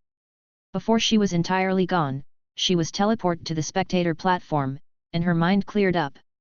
Well done, everyone, that was a great show around the board. Magnificent performance. Now, follow me to the scoreboard. Let's see where you rank. No teleportation? Sen walked away on a continuation of the invisible spectating platform that no one had realized existed. Should I put on a rune now while I have time? Maybe not. Let's see how this goes. The group finally started to comment openly about the duels. Surprisingly, everyone was satisfied with their results, even the old knight who had won a single match thought he did well.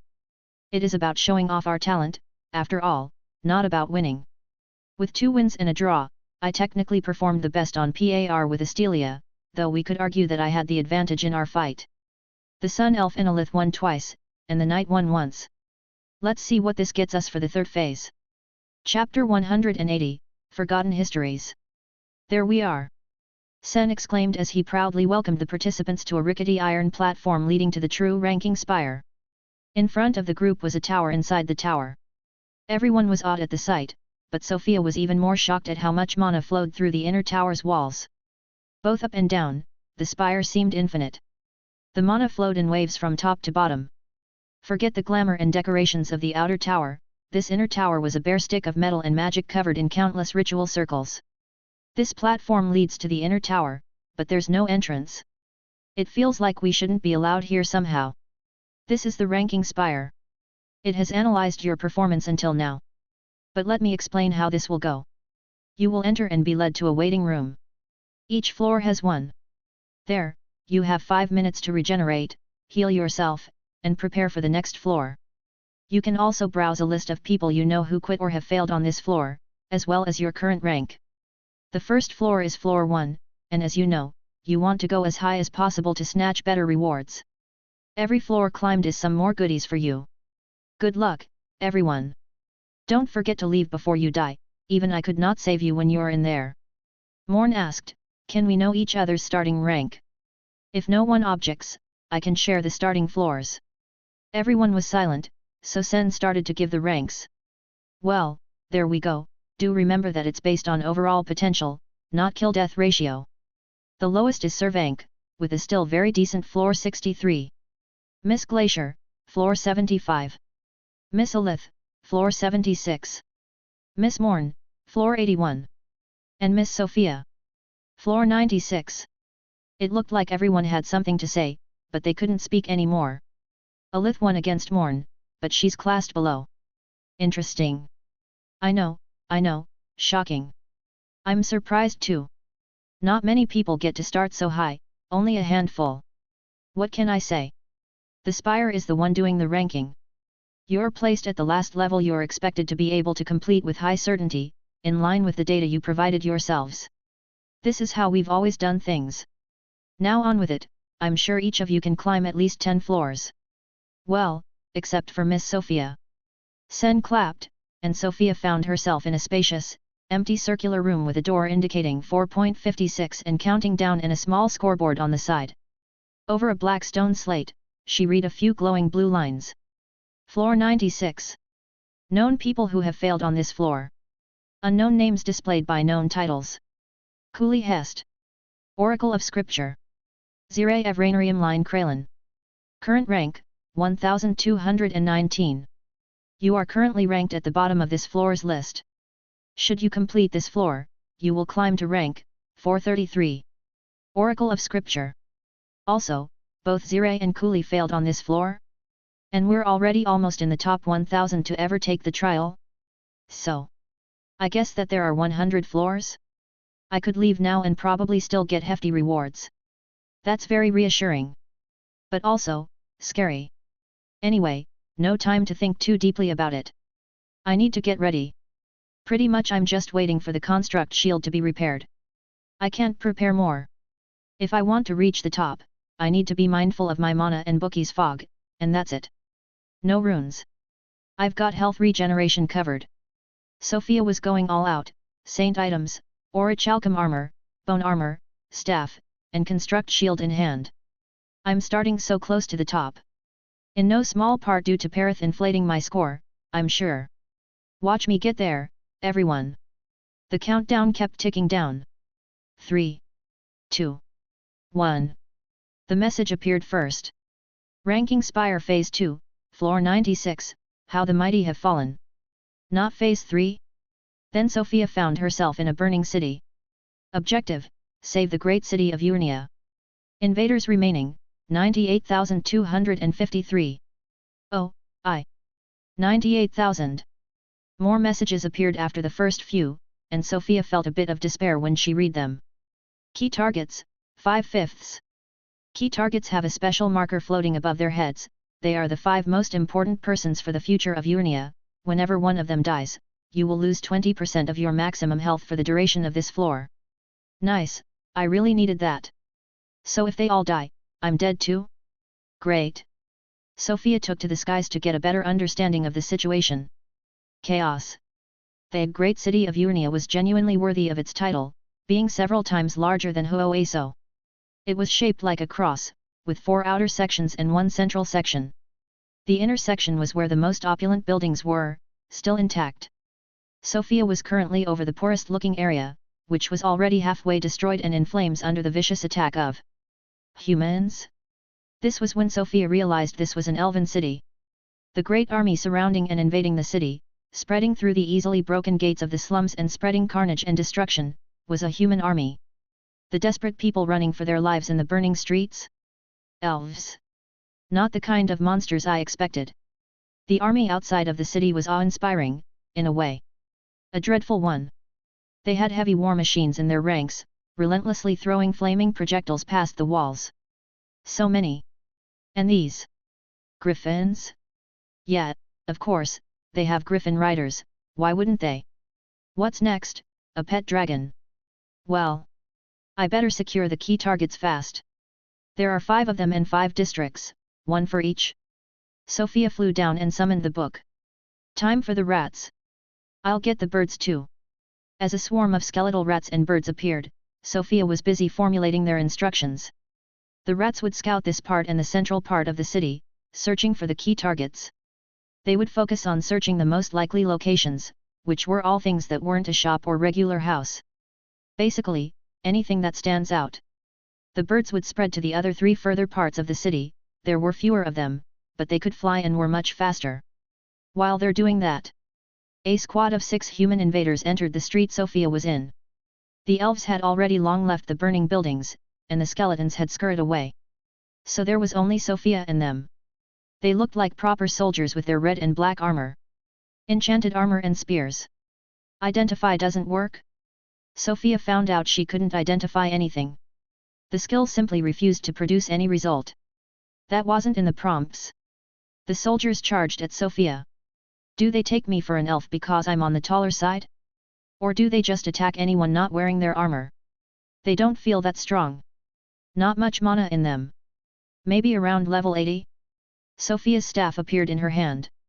4 of the soldiers stopped in their tracks as they saw that, but 2 of them were too engrossed in their attacks. Their spears harmlessly scraped against the neck joints of the bone armor. Sofia gave the closest soldier a love tap of her staff on top of his helmet, resulting in a disturbing symphony of broken bones, bent metal, and splashing blood. The soldier dropped dead. No kill notification. Well, the other soldier who had attacked Sofia was paralyzed by fear, his spear still against her neck. Sofia brought her staff back up. The soldier dropped his weapon and tur. The second soldier shared the fate of his fallen comrade. Vermin. Sofia's voice was muffled and distorted by her 2 helmets. The rest of the squad fled, leaving their weapons and dignity behind. Invaders remaining, 98,142. Looks like I'm not the only one getting rid of trash. Sofia already felt a large disconnect when killing things in the trials. It all felt so fake. But when she had flown up, she had personally witnessed what these soldiers were doing with the elves they captured, how they killed the men and dragged the women and children back to the front lines. Slavery was one of Sofia's sore spots. Let's make this as simple as possible. Perith appeared next to Sofia. Charge. Kill all the soldiers in your path, rampage through the army. Be my distraction. He didn't need to be told twice. Perith nodded in acknowledgement and charged forward. The group of soldiers fleeing from Sofia was squashed underfoot. It wouldn't be long until Perith reached the walls and collided with the main body of the invading army. Sofia flew up again. Save the city. There are quite a few ways that could potentially work, I think. But I'll go for the simpler one, right? There is no murder log in the trial. Chapter 181, Tried and True. The easiest way to protect the key targets from harm happened to be the same way that Sofia intended to use. Destroy the army before it has any chance to march that deep into the city. And what was the best way to topple an army? Go for the leaders. Unless they were level 300 and up, Perith could handle them. She couldn't identify anyone to see their level, but that wasn't any different than fighting a monster, and she rarely shied away from that. Sofia's bone armor was a good camouflage in this cloudy weather. She would rather not get caught in a fight with the Griffin Riders if there was no need to. The only issue is that I have no idea what the command chain for an army is. There is a commander, I think? Maybe? Do they stay in the back? Sofia found a few potential targets as she flew above the army that was actively spreading in and around the city. Perith, do you see the gold armor knight on a tall black horse? Stands out quite a lot, quite a distance to your right. Yes, that way, go take him out. There are 3 more like this one. Go after them also. I'm going somewhere else, be ready to teleport if I call you. I'll go check those tents.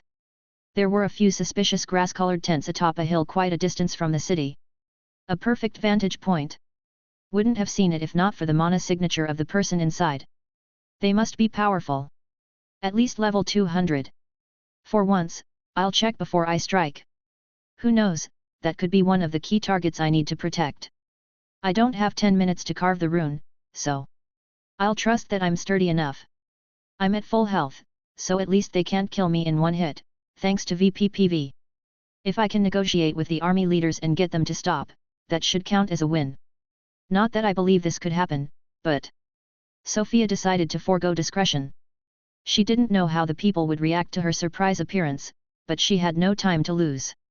Flying until she was right above the tents, she plunged, slowing early so she landed near the largest tent without too much sound. She was very visible, but there was no patrol or anything outside. Someone that strong doesn't need to have an entire team of low-level guards with them. What for? Sofia scanned the tent for hidden rituals, but the only mana source inside came from the same person she felt from the sky. Actually, before entering, Sofia modified her bone armor to be taller and more imposing, giving the helmet two horns reminiscing of an ogre. No reason not to. Sofia spread the flaps of the tent and stepped in. A man in shining mithril armor was bent over a table on which tiny piles and structures of sand moved by magic to represent the city and the battlefield. He's absolutely part of the army. He didn't look up from his table when Sofia entered. So you are the necromancer behind this mess. It is very convenient that you came all the way here by yourself. Things have a way of solving themselves, don't they? I come with very simple demands. Cease the attack and retreat, or I will make you my next skeleton. You do not sound like an elf. Why are you helping them? Are they paying you? I just happen to have reasons to want this city to remain as it is. I fear our goals are misaligned then. Here is my counter-offer, be gone and bring your giant undead with you, and I won't reunite you with your skeleton right here and now. I am willing to give you this much. Do not push your luck, Death Mage. I am not an opponent you can fight.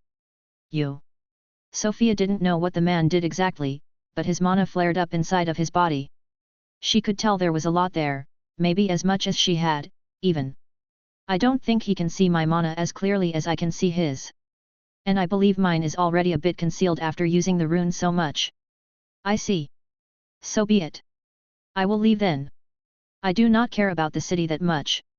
But I will remember this annoyance in the future. Stop attacking, retreat to the city, and go secure the key target the birds have found in the eastern district. The man did not answer. Sofia walked out of the tent, and surprisingly, no one attacked her. No ambush, no backstabbing, nothing. Is he really letting me go? Perith must have been a massive headache if he's willing to let me off like that. Sofia flew up, still expecting to get attacked, maybe by the man below or the griffin riders who had been strangely passive until now, but still nothing. Even a warmonger and slaver would honor their words. Hard to believe. Well, all the same. He was the one controlling the sand table, so I suppose that would be a sand mage, somewhere between levels 200 and 299. Can't be over 300. Definitely weaker than Cooley and Zire right now. Though they might not be the best representatives of the average level 299's power. Sofia did not believe that Perith had a chance against this man. He would not die, of course, but he probably would not be able to kill him either. In her opinion, it was very likely that this man could change into sand or melt into the ground, much like Orvad did with stone. So she thought it unlikely that even a surprise Perith teleport attack would work. Sofia backed off from the city. She flew away as far as she could. The world started to feel unstable. The mana in the air is a bit restless. This is probably the limit of this fake world, so it would be wise to stop here. Let's see. How much? Back when I attacked the temple, the level 249 Templar survived to come after me. So I'll go for a triple. That's half of my mana, but I doubt the floor would end just like that, so I'll have a while to regenerate. Let's do this. I made sure I wouldn't harm any innocent people this time. With the Angel Acromegan special move, Sofia released an angel's bolt worth half her mana as she flew over from high in the sky. Did that work? Without a kill notification, she had to look for herself. She found what was left of the man's skeleton in the smoldering remnants of the commanding tent. Fragments of carbonized bones. Ashes. One dead. Hopefully that'll help. Looking over the battlefield, she spotted the griffin riders coming. Of course, they would come to check it out too. Well, I'm out. Sofia flew off from the explosion site, and half of the griffins turned to chase her. They seemed to be ever so slightly faster than her, but they wouldn't be able to catch up before she could lose them by entering the elven city. She flew to a deserted avenue, and after making sure the griffins lost their line of sight, she scanned the surrounding homes with her mana senses. Most people in this part of the city had locked themselves inside, but they were still there. One of the buildings nearby had no one inside, so she ran there. The door was locked. She unlocked it by sliding her mithril dagger between the handle and the wall. Sofia entered and closed the door behind her. This was some kind of corridor ending in a stairwell. A shared housing thing? Sofia found the place weird. Now safely out of sight, she only had a few seconds to contemplate until the first graveyard skeletons reached out of the floorboards to grab her. She had managed to prevent the tombstones from showing up at all. Perth was in the opposite section of the city, so she couldn't go there exclusively underground unless she was willing to cast the graveyard a few dozen times, too slow. She phased through the ground until she was at the limit of her skill, came out and into another house, and did that twice more. There's no way they can still track me. These Griffin riders look like this army's elite troops. They could put me in a bad spot if I'm surrounded. Sofia sat on a chair in the dark living room she had resurfaced in. Let's see where Perth is at. Looking through the skeleton's eyes, she could see he was in front of some kind of church and too tall to enter. The protection target is inside? Perth pointed at the building's decorated wooden doors. Maybe he could squeeze through, but... Wait for me. I'll be there in a minute. The bird will follow the target if they leave. Sofia left the house and ran through the empty streets, always staying in dark alleyways that would be hard to observe from the sky. She was swift now, even without wings. I could be so hilariously fast if I still had the sprint skill and left. She hadn't left that district yet, but something at the border of her mana senses gave her pause. Or rather, someone. Chapter 182, Retaliation. That's another one of the 5 targets. Sofia followed the signal to a big house that stood out from the surrounding buildings. Looks like they're alone inside. In such a large house? Strange. She sliced the lock with her dagger and stepped into the entrance hall. Second floor, under. A bed? Hard to tell with all the walls in the way. They look rather small. A kid, maybe? The closer she got, the clearer her mana senses could read the surroundings. Assuming the person she was looking for was an elven inhabitant of the city, it could only be a kid with such a small frame. Ah, not a bed, a table with a hanging tablecloth. Coming up the stairs, Sofia called out, "Come out, kid, I'm here to help." Way to sound untrustworthy. I still have the bone armor on too. I'm serious, you can come out from under the table. Sofia heard the muffled yelp from the kid's location. I've been paid to protect you, she added. She could already see the special marker above the target's head, a glowing blue ethereal arrow pointing down from above the table. Hard to miss. Maybe it was Sofia's half-assed argument that convinced him or her sweet voice. Either way, the young elf poked his head from under the tablecloth. Is it true? He asked, still wary, holding the tablecloth in front of him like it was some sort of magical protection. Sofia had no idea how old he could be, she wasn't used to seeing elves, but that was a child. Yes. But I do not have time to stay with you. So I'll find you a better hiding place and leave a guard with you. I do not want to leave my house. The enemies are sure to check your house in particular if they get here. It stands out too much. But what if Dad comes back and I'm not here? He will scold me. Tell him I forced you. He will not like that either, but... Come now. We don't have much time. Grab my hand and close your eyes. I will teleport you to a safer house. It will feel strange but don't worry, nothing bad will happen if you keep your eyes closed. Sofia kneeled to be level with the kid and held out her armored hand. He closed his eyes as tightly shut as he could, reaching out to grab her fingers. Just the time for the graveyard skeletons to pop out of the ground from behind and bring them both down through the floor and walls and straight into the disaffected basement level of a neighboring house. A relatively small basement room lined in stone bricks. A lovely hiding place if you just don't focus on the rusty meat hooks hanging from the ceiling. Good job. You can open your eyes now. It's all dark. Help. Keep it down. Here, this is a light stone. Sofia took out a small light stone and charged it with enough mana to keep it glowing for hours. She also brought out a bucket, blanket, food, and water. The softly glowing rock instantly entranced the kid. That's all it took? Stay here until the city is safe again. If you're lucky, that will only take a few hours. Oh, and I promised you a guard, right? Do you like dogs? Why yes, he stammered, but Dad does not allow me to have pets. Well, I will leave my guard dog with you then. He's a very nice dog. He just looks a bit special. 20 mana and a bit of fog for the strongest dog you've ever seen, quite the bargain. Sofia ripped out the page from her book.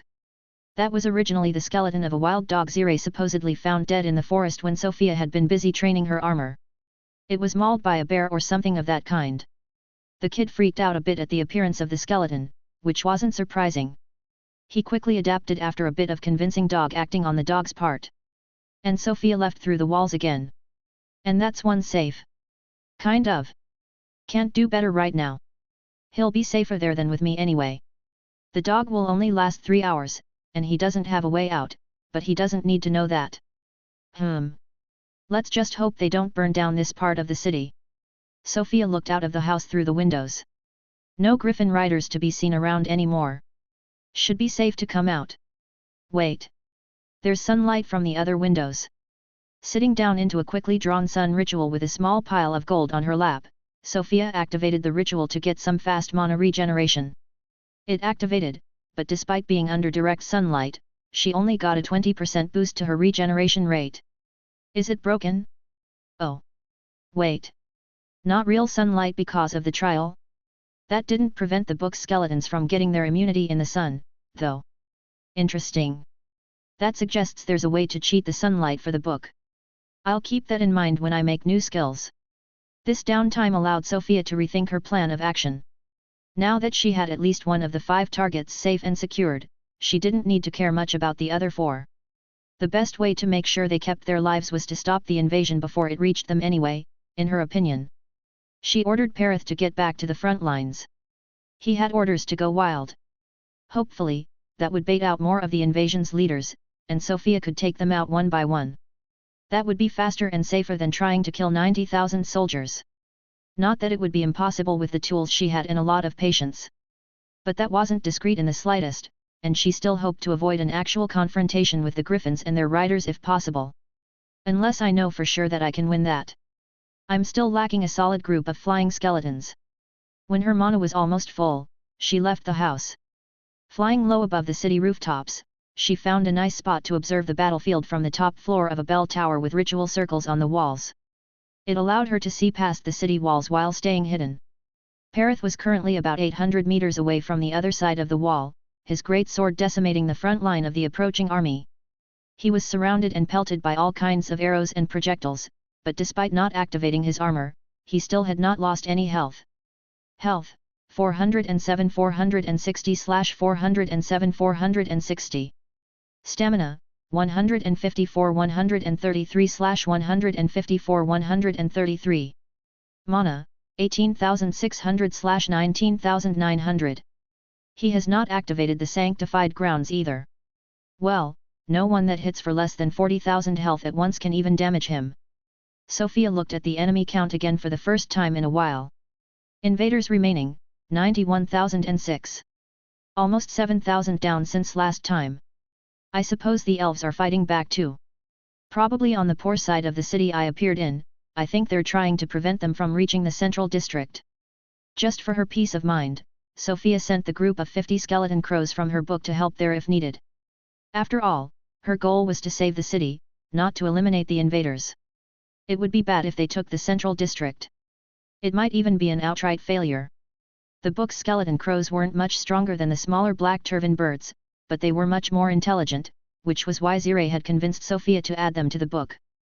And with their level 199 and the invincibility under sunlight, they could provide plenty of help to the defending elves. Out of nowhere, the tower from which Sofia was observing Perith's feats was brought to life by its ritual circles, and the bell started ringing. Being right above the bell, the sudden vibrations and loud sound destabilized Sofia. Way of the Fool prevented her from falling over the tower's railings, but her torso and head fully out from under the roof gave her a better view of the outside.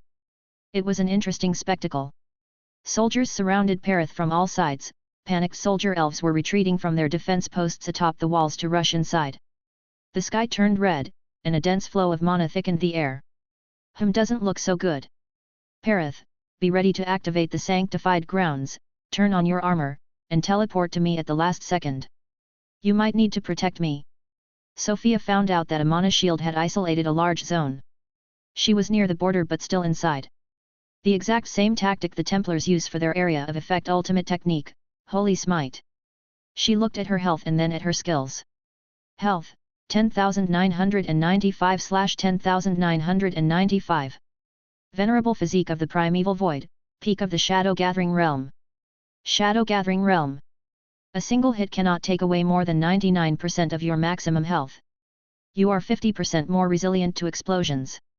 You are able to see in extremely low light levels and to breathe light. You cannot be hurt by the cold and cannot be traced in the spirit realm. Yet, VPPV's first perk should be active. I can't lose more than 99% health from one hit, so I should be safe.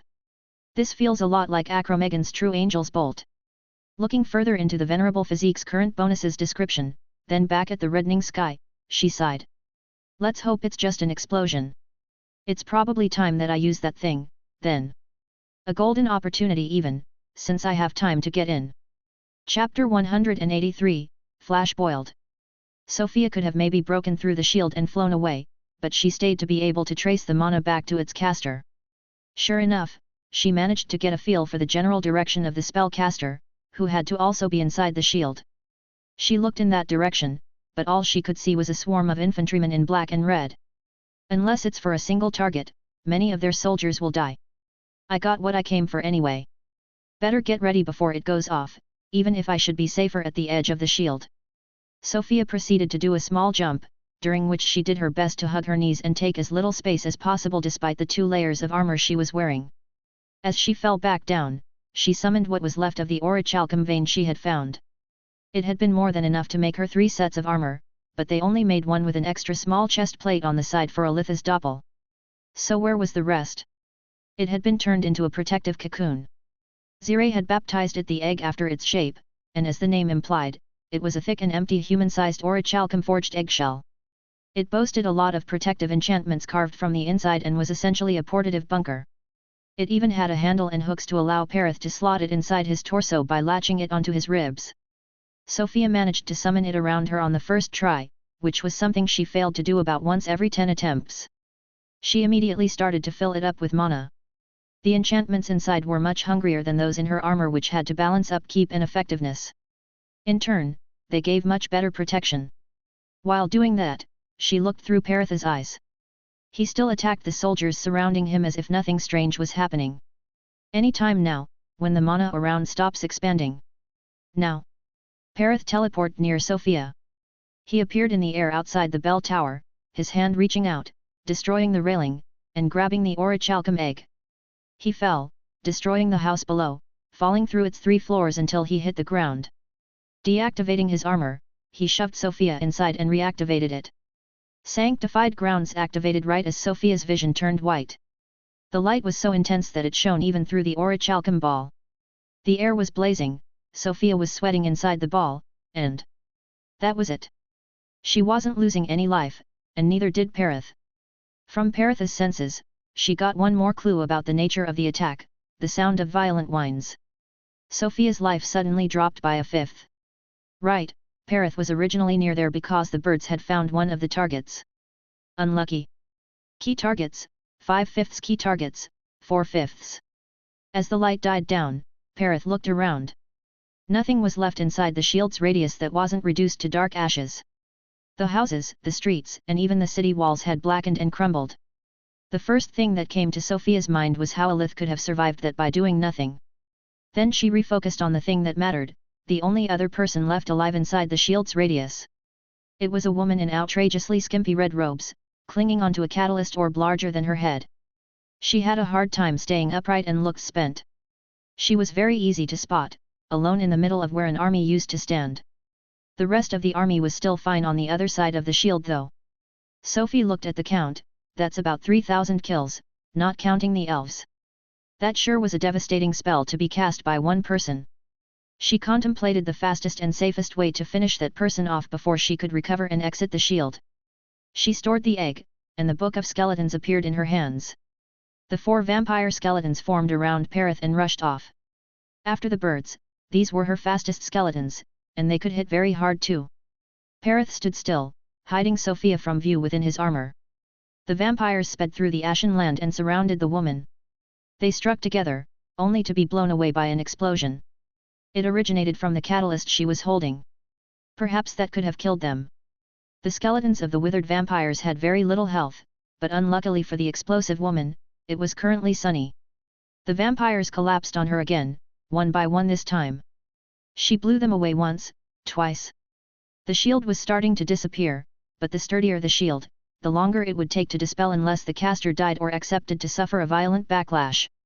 The fire mage was getting ready to escape, inching closer to the border, frustrated at the unwavering undead. But something happened as she tried to repel one of the skeletons with a small explosion once more. The spell failed. She spasmed as the mana backlash ravaged her body from the inside. She ran out of mana. The vampires ripped the woman alive piece by piece, clawing and gnawing at her flesh until she stopped struggling. These summons are. I should remember not to use them against real people. Gruesome. Bring back all the items she had on her. The vampires ran back, holding the orb and a few other things as the shield isolating this place from the outside finally broke. The army rushed in, and Sofia spotted a few flying people speeding toward her from far away. The Griffin riders were coming too. They had all been waiting in ambush for the shield to fade. Offensive spells and projectiles rained down on Perith and the vampires from above. Sofia took a few hits, magic attacks making their way through Perith's armor and between his ribs. The vampires climbed on Perith to try to soak some of that before it could reach her. Health, 4112/8796. She watched her health go down every time both her armors were still inadequate to protect her from the conjoined assault of more than 10 opponents. Silently she channeled her spell while she chewed on a healing candy. The hands grabbed her. As she disappeared underground, she stored Perith inside the armor. The vampire stayed back as a diversion. Hurriedly, she controlled the graveyard skeletons to pull her as far down as her skill allowed. More than 200 meters underground, she stumbled upon a cavern. No, a buried city under the city? It looks about ready to collapse, but that's a perfect hiding place. To call it a buried city was to oversell it. It was a bunch of half-collapsed tunnels with remnants of houses carved directly into the stone and dirt. It was utterly dark, and the air was stale, but that wasn't an issue for Sofia. She cancelled the graveyard when she found a dead end and cast it again from there to recenter the skill's radius and get through. Like this, she put some distance between her and the pursuers above. A few times, she also went deeper when she found suitable tunnels. They sure have a lot of stuff buried under that city. I'm probably safe now? Scary. This trial is way scary. I know this is one of the later floors, but still. Sofia sat down in the sun's generosity ritual she drew on the ground. She watched her health and mana inch back up. Anyone else at my level caught by all of these guys would die in an instant. If they even survived the fire attack. But there's something like 400 people who made it out of 1,200 people who got here. 1 out of 3. That's a lot. There must be a safer way to save the city. I wonder if there's a way to complete this by siding with the invaders. I assume if you can negotiate a temporary ceasefire, that could technically count? It's not like the objective says you must save the place and ensure it survives in the long term. Maybe rendition is even a correct if twisted, way to save the city from destruction, at the price of its inhabitants' life or liberty.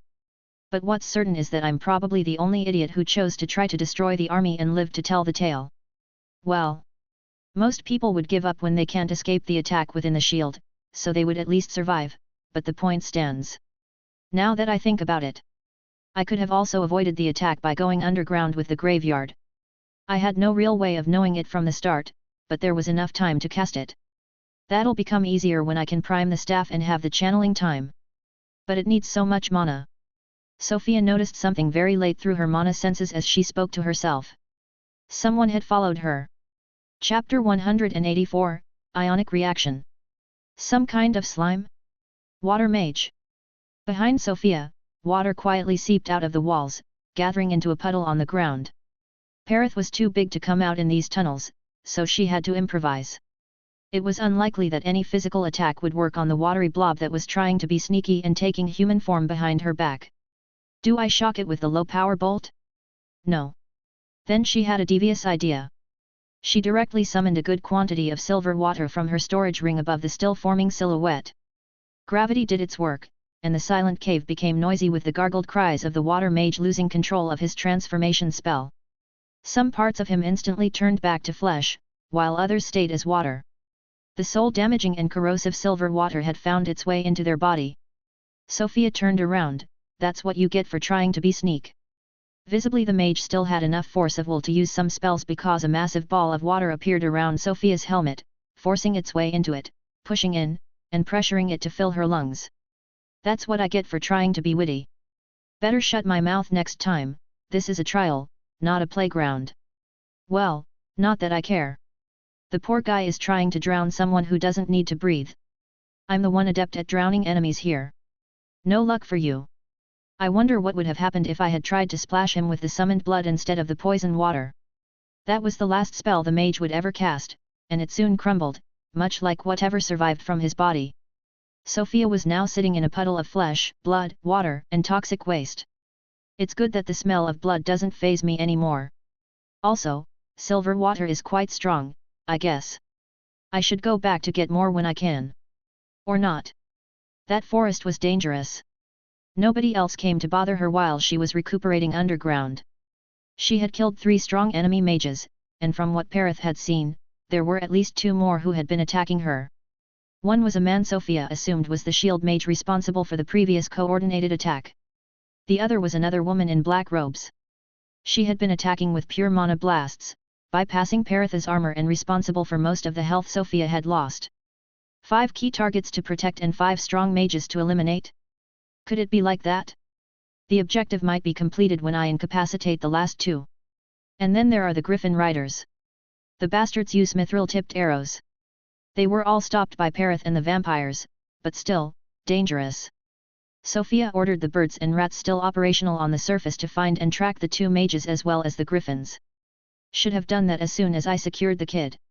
Now the question is, do I put on a false immortality rune? I need to start now if I want it to be done not too long after my mana is full. Thinking back to how much damage she took from the mana blasts that could slip right through Perith's protection, she decided to have one on, just in case. She only needed to be careful not to step into the next level of the spire with no mana. My current mana regen is about 48 per second right now with all the boosts.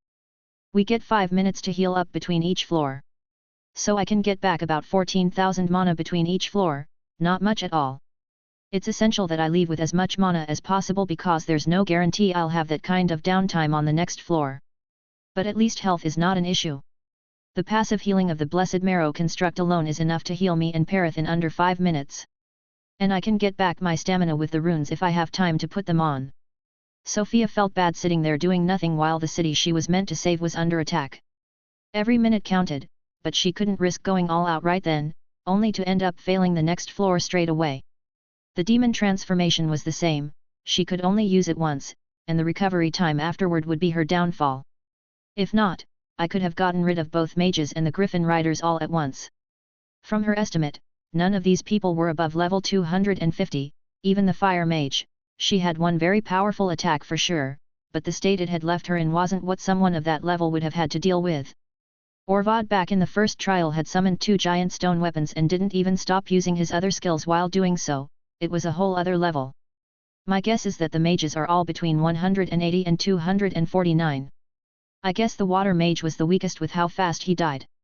The Griffin Riders are probably in the low hundreds, and the Griffins themselves could be higher, but they haven't come down to attack yet, so maybe not. Sofia wasn't adept at judging the level of beasts. But they felt no weaker than their riders, at least. If nothing else, they were imposing. Alright, rune in place. Let's go back up. Health, 8796/8796. Stamina, 3431/3662. Mana, 78,334/94,000. Just as she checked her stats, she saw her health drop again.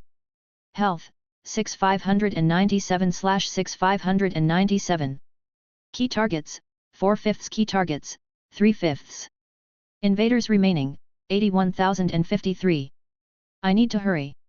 Phasing from buried tunnel to buried tunnel, Sofia resurfaced inside a house not too far from the burn zone. From the rat's information, the shield mage was still there with half of the Griffin Riders. Sofia was stunned that these human mages still had the guts to separate when 3 of them already died by her hands, but she wasn't going to complain about it. She was too deep into it to change her plan now anyway. She would keep killing the invaders' leadership until no one was left to stop her army of skeletons from getting rid of the tens of thousands of soldiers, which she was confident they could do. From what she had seen, the shield mage's attacks didn't look too menacing. She was more worried about the Griffin riders. Anyway, her strategy did not involve her directly fighting at all. Sofia moved from house to house, getting closer to the burn zone where the mage still was. When she saw him through a window, she understood why he was still there. Though she had expected the vampire skeletons to be dead because she had lost connection with them, they were being held back inside a spherical shield. They didn't understand that sunlight was the problem and chose to pin them down instead of trying to kill them. Well, Sofia used Graveyard of the Righteous again. She was getting really adept at preventing the tombstones from showing up, and the skeletons did not rise if she told them not to, making the skill very hard to notice to anyone not actively scanning the mana movements in the ground. The man was currently flying a few meters above the shield he was maintaining to contain the vampire skeletons. There was very little chance he would feel anything despite being quite alert. Sofia let the graveyard skeletons carry her near the shield underground. Then all she did was to let Perith out above her. The mage panicked at the giant skeleton's sudden appearance and flew up. Perith jumped up and used the power of his runic tattoo to take a step in the air and jump up again. In a scene very similar to how he had killed one of the Spectre Avian mages, he grabbed the flying mage with both hands. The mage was protected inside an egg-shaped magic shield, but that didn't prevent Perith from getting a firm hold on the whole thing. As they fell down, Perith bashed the shielded mage into the ground like a monkey trying to open a hard fruit. The shield held, and the mage riposted, sending broken shards of shields crashing against Perith's skull like a storm of broken glass. That did no damage. The 5 nearby Griffin riders finally reacted, some firing mithril-tipped arrows, some using elemental spells. Perith's health didn't move as he smashed the mage and his shield into the ground repeatedly until it finally broke. It took 2 more slams to end the screaming shield mage's life. Chapter 185, Fizzling Out. Seeing the shield mage dying so gruesomely, one of the Griffin riders fled. Perith turned to look at the 4 others and prepared to jump. They all fled. One of them fumbled his reins somehow and blocked one of his griffin's wings, sending him tumbling to the ground. Since the vampire skeletons were now free, Sofia sent them to finish off the unlucky rider while she jumped out of the ground and deployed her wings. Thank the lords! I can come out now. This guy took so long to die. The upkeep of Graveyard of the Righteous is expensive, die faster. I know it's all fake, and they deserve it, but it still feels like shit killing people. Ugh. Now to find the last one, do the birds have her location? Focusing on sensing the many birds' position, Sofia found that many were gathered around a certain point. Taking a bit of altitude, she confirmed where this was, the wall separating the central district and the slums district. The slums where Sofia had first appeared were now fully occupied by the invading army. The inner district seemed to be where the main force of the elves was barricading, and they were managing to hold the fort for now. But the unending army coming their way looked like it would soon overwhelm them. The black-robed mage was overseeing the operations there, likely trusting the water and shield mages to take care of the skeleton problem. Little does she know, is what Sofia thought until she noticed that one of the fleeing Griffin riders was heading straight for that place. Would have been better if she stayed in the dark. If she is even more on guard, this will make assassination complex. And I can't forget that my assumption that she's the last high-level mage of the human army is just that, an assumption. I can't be too careless. I was in too much danger already. Both getting caught in the fire attack and letting the water mage get close were huge mistakes. It all worked out, but I was lucky. So I guess the better choice is to let Perith handle it, true Necromancer style. Sofia ordered the skeleton crows from the book, which were still around, to regroup near there, and the vampires were coming too. She decided against summoning more skeletons from the book, although it probably had enough fog for the paladin squad to come out. She felt that it was better to make sure she could summon more for the next floor, and a 5-minute break wouldn't cut it for the book, which needed a few hours to fully refog. Since she had a false immortality rune and the anti-tracking effect from VPPV, Sofia would be tough to find as long as she didn't show herself, so she had no reason to put herself in any real danger. She moved a chair to face the window, let Perith out directly outside the house, and calmly watched the events unfold while giving directions to the book skeletons. Chaos took to the battlefield as both the army and the defending elves were shocked by the sudden skeleton invasion. The vampire skeletons were the first to make contact, and they decimated the ranks of the human army. None of these soldiers could hold their own against these level 199 feral monsters.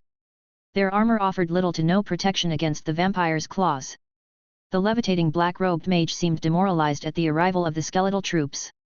It confirmed the rider's information that her comrades had failed, but she didn't relent and prepared more spells while yelling orders at her soldiers below. I wonder what motivated this assault in the first place. That's a huge army to take on a random big city full of elves. Perith entered the battle, and he focused his attacks on the mage. Wielding a long spear gave him terrific range. The mage's attacks did little to stop the giant ogre from pursuing her, stepping on the panicked human troops as he did. Sofia had the crows form aerial walls to prevent the mage from fleeing too far. They were too weak to hurt her, but they were also invincible. Their coordinated combined strength was enough to restrict her movements at least somewhat. The elven soldiers were reactive. They had seen the crows harassing the human soldiers for a while now. Someone on their side must have decided to roll with it and ordered the heavily armored warrior elves to jump off the walls in groups to join the fray. They acted as cohesive units. By cutting paths through the human army and cutting off the streets they could use to retreat, they were facilitating the job of the vampires. On the other hand, the elven archers and mages used this opportunity to stop protecting the walls and change targets. They attacked the griffin riders circling the battlefield in the sky. The black-robed mage soon stopped fighting back and focused entirely on trying to flee. Turning her back to Perith was her last mistake. An air step later, he was in range to use his chains of the four seals, linking them directly from the mage to his body. He hit her with a gigantic spiked mace, sending her tumbling straight into the elven battalions still waiting behind the wall.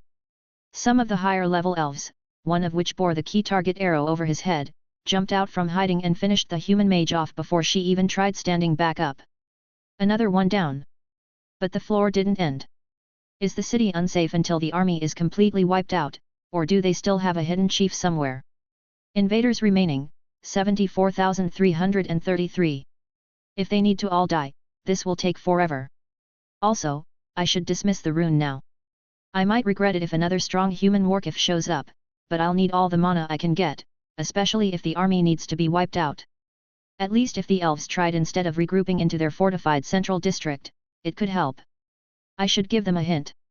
Sofia tried her best to remodel her bone armor in a style that resembled the ones the elves used, going so far as to add fake ear protection to her helmet. I don't know if that'll help, but it's worth a try. She opened the window and jumped out, flying out and landing on the tip of Perith's horns, 1 foot on each. Way of the Fool was the only reason she could pull such flashy useless moves. She ordered Perith to dismiss his weapon and come closer to the wall. It seemed some of the elven leaders were coming to address her, but Sofia didn't wait for them. Citizens of Urnia. Today, I stand before you as the bringer of change, the catalyst of hope amidst the darkness that has engulfed our beloved city. No longer shall we cower behind these walls, paralyzed by fear and uncertainty. The time for action has come. As Sofia raised her staff, a brilliant cascade of vibrant light enveloped her, casting an ethereal glow upon her armor. The gathered elven troops and civilians, captivated by the spectacle, held their breath in anticipation of her words. Look around you. The enemy leaders lie defeated, their power shattered before our very eyes. But still, their wicked army lingers, a looming threat to everything we hold dear. Will we allow them to trample upon our land, leaving naught but ruins in their wake? Blue lightning kept accumulating around her staff as she spoke, and the elf soldiers on the walls took aim at her, but none fired. Meanwhile, the human soldiers below Perith were still in panicked chaos. Some attacked him, some tried to flee, the vampires were still wreaking havoc, now joined by the crows. Today, we stand united, our hearts ablaze with righteous fury. No longer will we cower in the face of adversity, for we are the guardians of this great city. Do not falter now, comrades, rise. Rise and reclaim what is rightfully ours. With a wave of her staff, the angel's bolt was let free, whistling through the sky with no visible target until it hit a low-altitude cloud and exploded. A carbonized griffin rider fell from the sky as its heavily injured and howling mount struggled to stay in flight. Done with her demonstration, Sofia didn't even wait for a reaction and ordered Perith to turn back and run through the destroyed city, mowing down the human soldiers as he went. That was so much more embarrassing than I thought. I sure hope this will get them to move out because that cost me a lot of mana too. Sofia jumped off from Perith and hid in another house as soon as she felt she was far enough. It had been quite a while since I last tried so hard to speak well. Alitha's casual speech rubbed off on me too fast. Totally her fault, not me being lazy. Drawing another son's generosity ritual and sighing at her dwindling reserves of gold, she stared at the ever-decreasing remaining invader counter and the static key target counter. The sun was starting to set in the city. After the bulk of the elven troops finally decided to venture out of their fortified positions to recapture the fallen districts, the whole human army started to retreat. The elves did not pursue the human forces out of the city. They were instead focused on rescuing their captured kin, all left behind in big cages on the outskirts of the battlefield. Chapter 186, Orbed. Sofia was increasingly worried as minutes passed and the floor's task did not complete. Did she mess up something? Was there a stronger hidden enemy incoming? She was back at full mana but still missing 40% of her health and could lose more if the wrong elves died. It made it hard to relax. As the day turned to night, things were calming down in the city, fires were being put out, and the last remnants of the invaders still hiding in the city were being hunted down. The invaders' remaining count actualized to remove all of the humans who had left. Invaders remaining, 128. I have to wait until it goes all the way down to 0? The city is saved already. No point in moving out, the elves can handle the cleanup. Doesn't look like anyone is still coming to attack, either.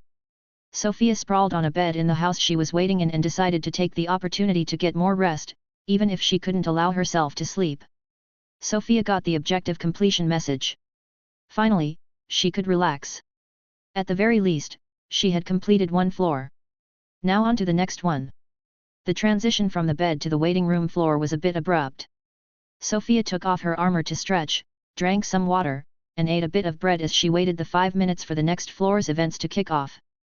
The scoreboard was quite uninteresting this time. Floor 97. Known people who have failed on this floor.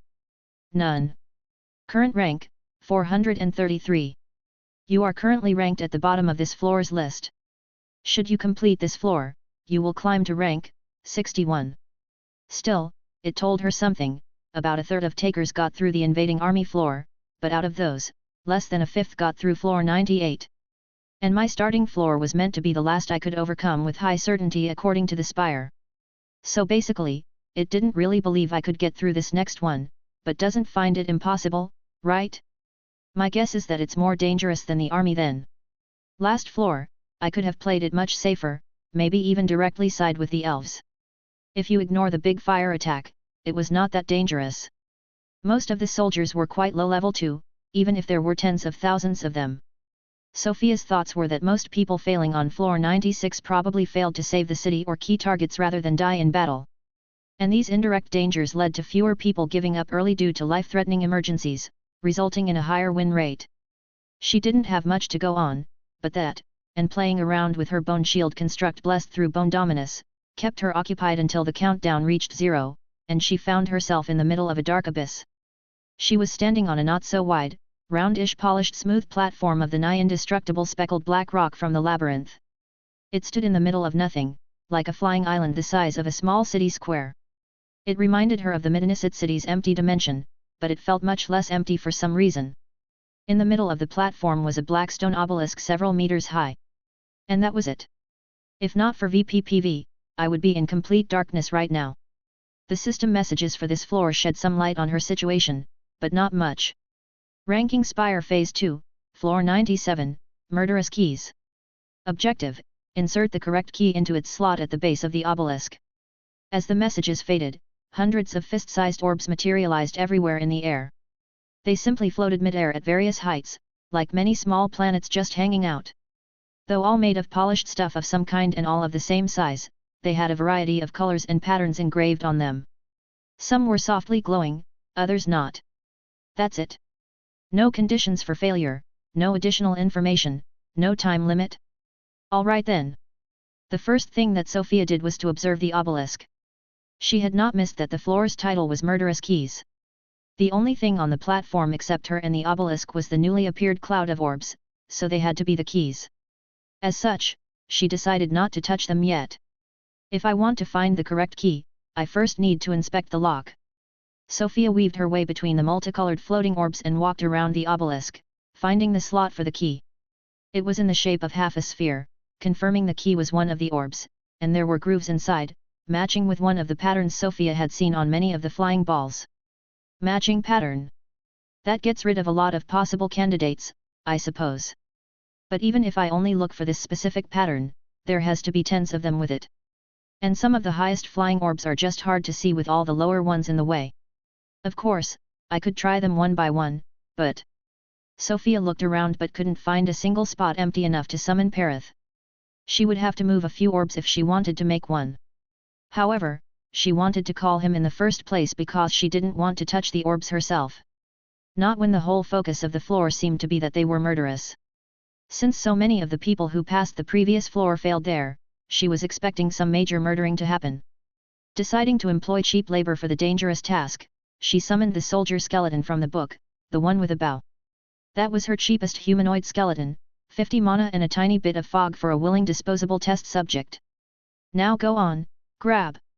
This yellow one, it has the correct pattern, so. The skeleton made its way to the orb and extended his arm up to grab it.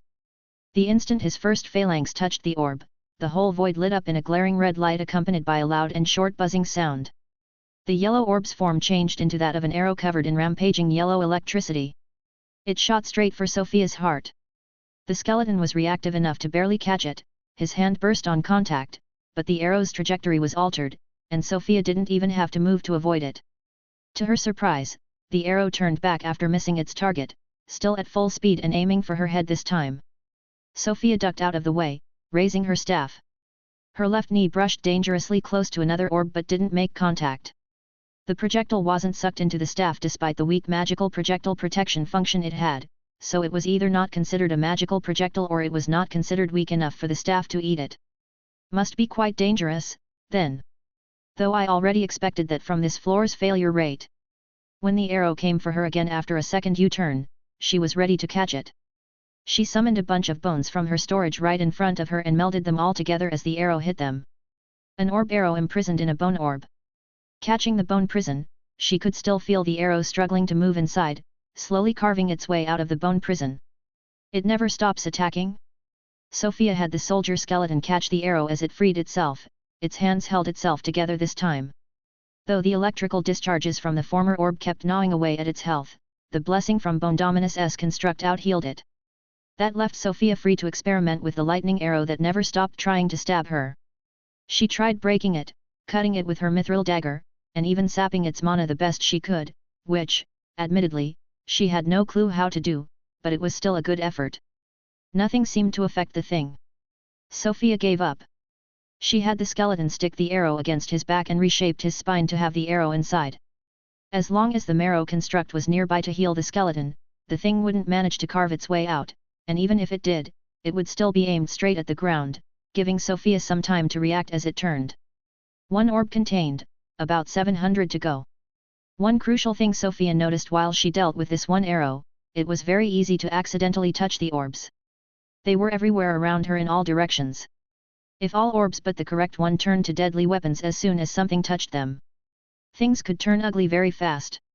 And without her even doing anything, announced by the emergence of a dull whirring sound, they did. Chapter 187, 1000 Cuts. The orbs had started moving. All of them, in a circle around the obelisk, like the tiny planets they looked like. They were now in orbit. They all moved slowly like small sluggish planets, barely a centimeter a second. That they moved at all made them infinitely harder to navigate through, however, and even worse to keep track of. Sofia's first reflex was to try to hide underground, but the graveyard skill wouldn't even activate, as if she was currently in the sky with nowhere valid to use it. If I stay facing the current, since they all move in the same direction, I'll at least not have to watch my back. This sure makes everything much worse. How do I find the damn thing fast? Clearly, brute force isn't a solution this time. I'd be dead long before I could even touch a tenth of them. Maybe the pattern is a lure? Sofia stopped staring at the orbs, as much as she could afford, and thoroughly scanned the obelisk with her mana sense. She found something there that hadn't been obvious before, a mana current. It would have been easy to think it was the cause of the orb's orbital movements, except it spun in the opposite direction. This led Sofia to another discovery: some of the floating orbs were also spinning on themselves and around the obelisk. Some in one direction, some in the other. By focusing on these particular spinning orbs, one could notice that they had the same monocurrents the obelisk had. That lowered the possibilities. Now she needed to find orbs that had the correct pattern as well as the correct spin. With caution, advancing against the current, Sofia looked around everywhere for an orb with these features. All the while, the soldier skeleton lay on the ground to avoid touching any orb by accident. By the time Sofia had almost walked a complete circle around the platform, she had found one. A softly glowing green orb, it was about 4 meters high and on the outer periphery of the platform. One of the hardest orbs to reach out of the entire cloud. But it was engraved with the correct pattern she had found on the obelisk, and it spun in the right direction. Unless I'm missing something, this could be the one. It was so hard to find too. Sofia was too focused on keeping track of the position of her discovery. As it followed its orbit, a red orb grazed her ankle. The whole void flashed red with a buzzing noise. Fuck! Sofia was ready to block an incoming attack from the orb, but it plunged into the ground instead. Soon after, the temperature on the platform rose a lot, enough to be uncomfortable even with the protection from the princess set she got out of the first trial. At least it's not as dangerous as the previous one. Are the orb's effects color-coded? Yellow thunder, red heat. What happens if I touch another red? Does the temperature increase by that much again? That would start to become a big issue. The crisis averted, Sofia kept moving to try to grasp the green orb she thought might be the key. It was pretty hard to reach, and to make the matter worse, she couldn't spread her wings. Unless she jumped off the platform and into the void, her deployed wings would touch many orbs. And even if she did that, she would have to touch more as she tried to land afterward. Either way, she had to walk closer to the edge to get that orb. The farther she got from the obelisk at the center, she noticed that the orbs were moving faster there. That was because they all moved as a whole around the obelisk, and these ones were further from it. Also, the void around her started to get a reddish hue instead of black. Will it buzz again if I get too close to the edge? She carefully took a few steps back, and the void regained its black color. Alright then. I still have the page with a single crow, so... Sofia summoned the one crow out of her book.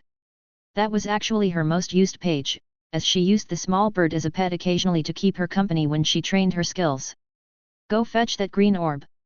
Take extra care not to touch the other ones. She felt that out of all of the book's skeletons, this one was the smartest, which could understand the most complex commands. But maybe I'm imagining things. The crow reached the green orb, and it grabbed it with its talons, only for it to prompt another buzzing sound and red flash. The orb freed itself and shot down into the ground. Green gas clouds started appearing near the ground, spreading over the whole platform and rising. What's this now? It doesn't seem corrosive. Poison? Whatever, I just need to stop breathing. This one's not even an inconvenience. The real problem Sofia faced now was that this hadn't been the correct orb. Should I look for one in a unique color? Sofia kept looking around, walking against the current of the floating orbs. It wasn't so hard to avoid them, especially now that she focused her mana senses on herself to have a better view of her immediate surroundings. She could also walk in the sense of the current, which made avoiding the orbs very easy as long as she walked at the same speed they moved, but that way, she would only see the same few orbs near her all the time. After about 10 minutes of looking around everywhere, she was fairly certain to have taken note of all possible candidates for the key. Keeping track of them was almost impossible since they all kept moving, but she knew their approximate orbiting position relative to each other. There were 6 more in total with the correct pattern and spin direction. I can power through a few more of the harmful effects. But this doesn't feel like a good solution.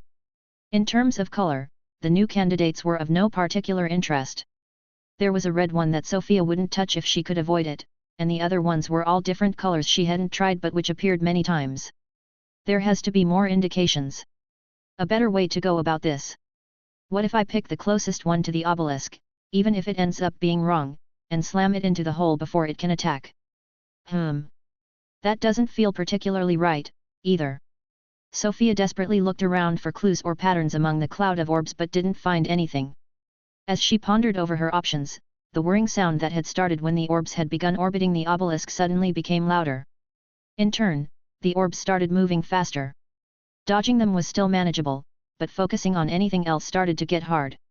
Since it now seemed the orbs would only keep getting faster if she took too much time, she gave up overthinking and grabbed the first orb that she could reach that had the potential to be the key. Wrong choice. After the usual red flash, the marbled pink and white orb changed into a flying sword. It charged to try stabbing Sofia in the weakest spots of her armor. Struggling to avoid the orbs moving along and only managing to stay standing up through the ordeal thanks to Way of the Fool, she wrestled with the flying sword. She eventually trapped it into the right arm of her bone armor as she controlled it to wrap around the wretched sharp flying stick. It kept struggling inside, causing some involuntary movements, but Sofia had enough arm strength to keep it in check. 5 more. How can I even do this? Sofia was starting to panic a bit. Between dodging the balls, making sure the flying sword and lightning arrows didn't free themselves, and trying to find the key, it was hard to keep track of everything. To make matters worse, her skeletons were useless, and worse even, they were a potential threat if they happened to miss a dodge and let an orb touch them. The tip of her left wing bumped against a yellow orb, and soon, another lightning arrow was pursuing Sofia around the platform. At least it had the courtesy of avoiding the other orbs as it flew and turned, so there was no cascade effect. Sofia gave up trying to catch it and focused on dodging it when it came. After all, she was already dodging all the orbs. What was one more thing to avoid contact with? She caught another one of the 5 remaining possible keys, a light blue one. It melted in her hand, and after a depressing red flash, hail started hitting Sofia from above. The hail in question was rock-hard chunks of ice, the largest of which were around the size of a head. They dented her armor as they fell and started gnawing at her health. At least she could reduce the amount that touched her by continuing forward. The crow skeleton was hit by a chunk of ice and died on the spot. Sofia could only grit through it all and focus on searching for the next possible key. There wasn't much else she could try anymore, short of exploding everything with a bolt or summoning Perith and triggering a tenth of all the orbs at once in the process. She almost reached another possible key when it suddenly sped up and escaped her grasp. The whirring had, again, gotten louder. Where is this damned key? Chapter 188, Asteroid Belt. The last whirring sound was almost a death sentence. Not only the orbs all got generally faster again, but they had desynchronized. Dodging the orbs became a nightmare, and in no time, Sofia had touched at least 3 more. She couldn't even begin to try dealing with their effects, all they did was make her health fall faster. By now, she was at around 60% health, chewing a minor healing candy and in a mad dance to avoid the incoming things from all around. Sofia's senses had gone into overdrive as her body tried to muster every ounce of energy it could to somehow save the situation. Her mana senses, in particular, were extended and sharpened like never before, fueled by intensive and reckless use, as well as an unhealthy dose of adrenaline pumping through her veins. She noticed an orb she had never seen before, and without even seeing it up close, she instantly knew this bastard of a ball was the correct key. It was far away from the platform, in the black void, and no matter how much she moved, it always moved accordingly to stay hidden on the opposite side of the obelisk. Short of placing it under the platform, this had to be the most devious place it could have been. Everything was set up so that she wouldn't want to get close to the edges. Sofia stopped caring, she deployed her wings and flew up, triggering a deluge of red flashes and buzzes. She flew over the obelisk, and the ball far out in the void picked up a lot of speed. It was trying to get behind her. Sofia could almost catch Zire when they flew together. There was no way she would get left in the dust by a big marble.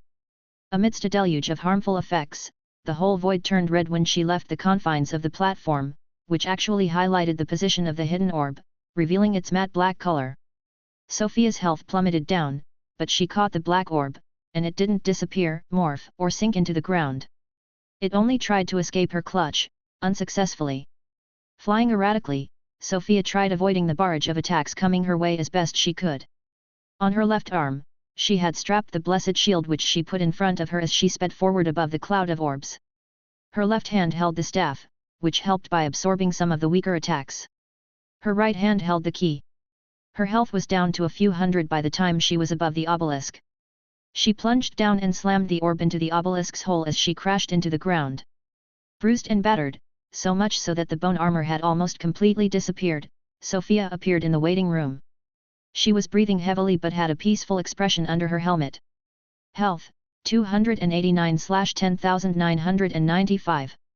Stamina, 7/3662. Mana, 91,256/94,000. Close call. Whoever designed that deserves a serious beating. On a good note, the broken-off parts of the orichalcum armor had been teleported to the waiting room with her so it could repair itself fully with the built-in enchantments. The bone armor also had some time to rebuild. The stock of bones had dropped by almost 2 tons, that was how hard the bone armor had worked. Since she wanted to restore as much of her stamina as possible, Sofia needed to stay still, so she summoned Perith to go take a look at the scoreboard. Floor 98. Known people who have failed on this floor. Velour d'Argent. Current rank, 61. You are currently ranked at the bottom of this floor's list. Should you complete this floor, you will climb to rank 9. 9. This is getting really serious. Feels a bit unreal even. I said I would get first before, but that still felt a bit empty. Unrealistic. But I suppose Perith is that much of an anomaly. Although he wasn't helpful on the last floor. I was that close to giving up too. I think if my health had gone under 200, I would have teleported out.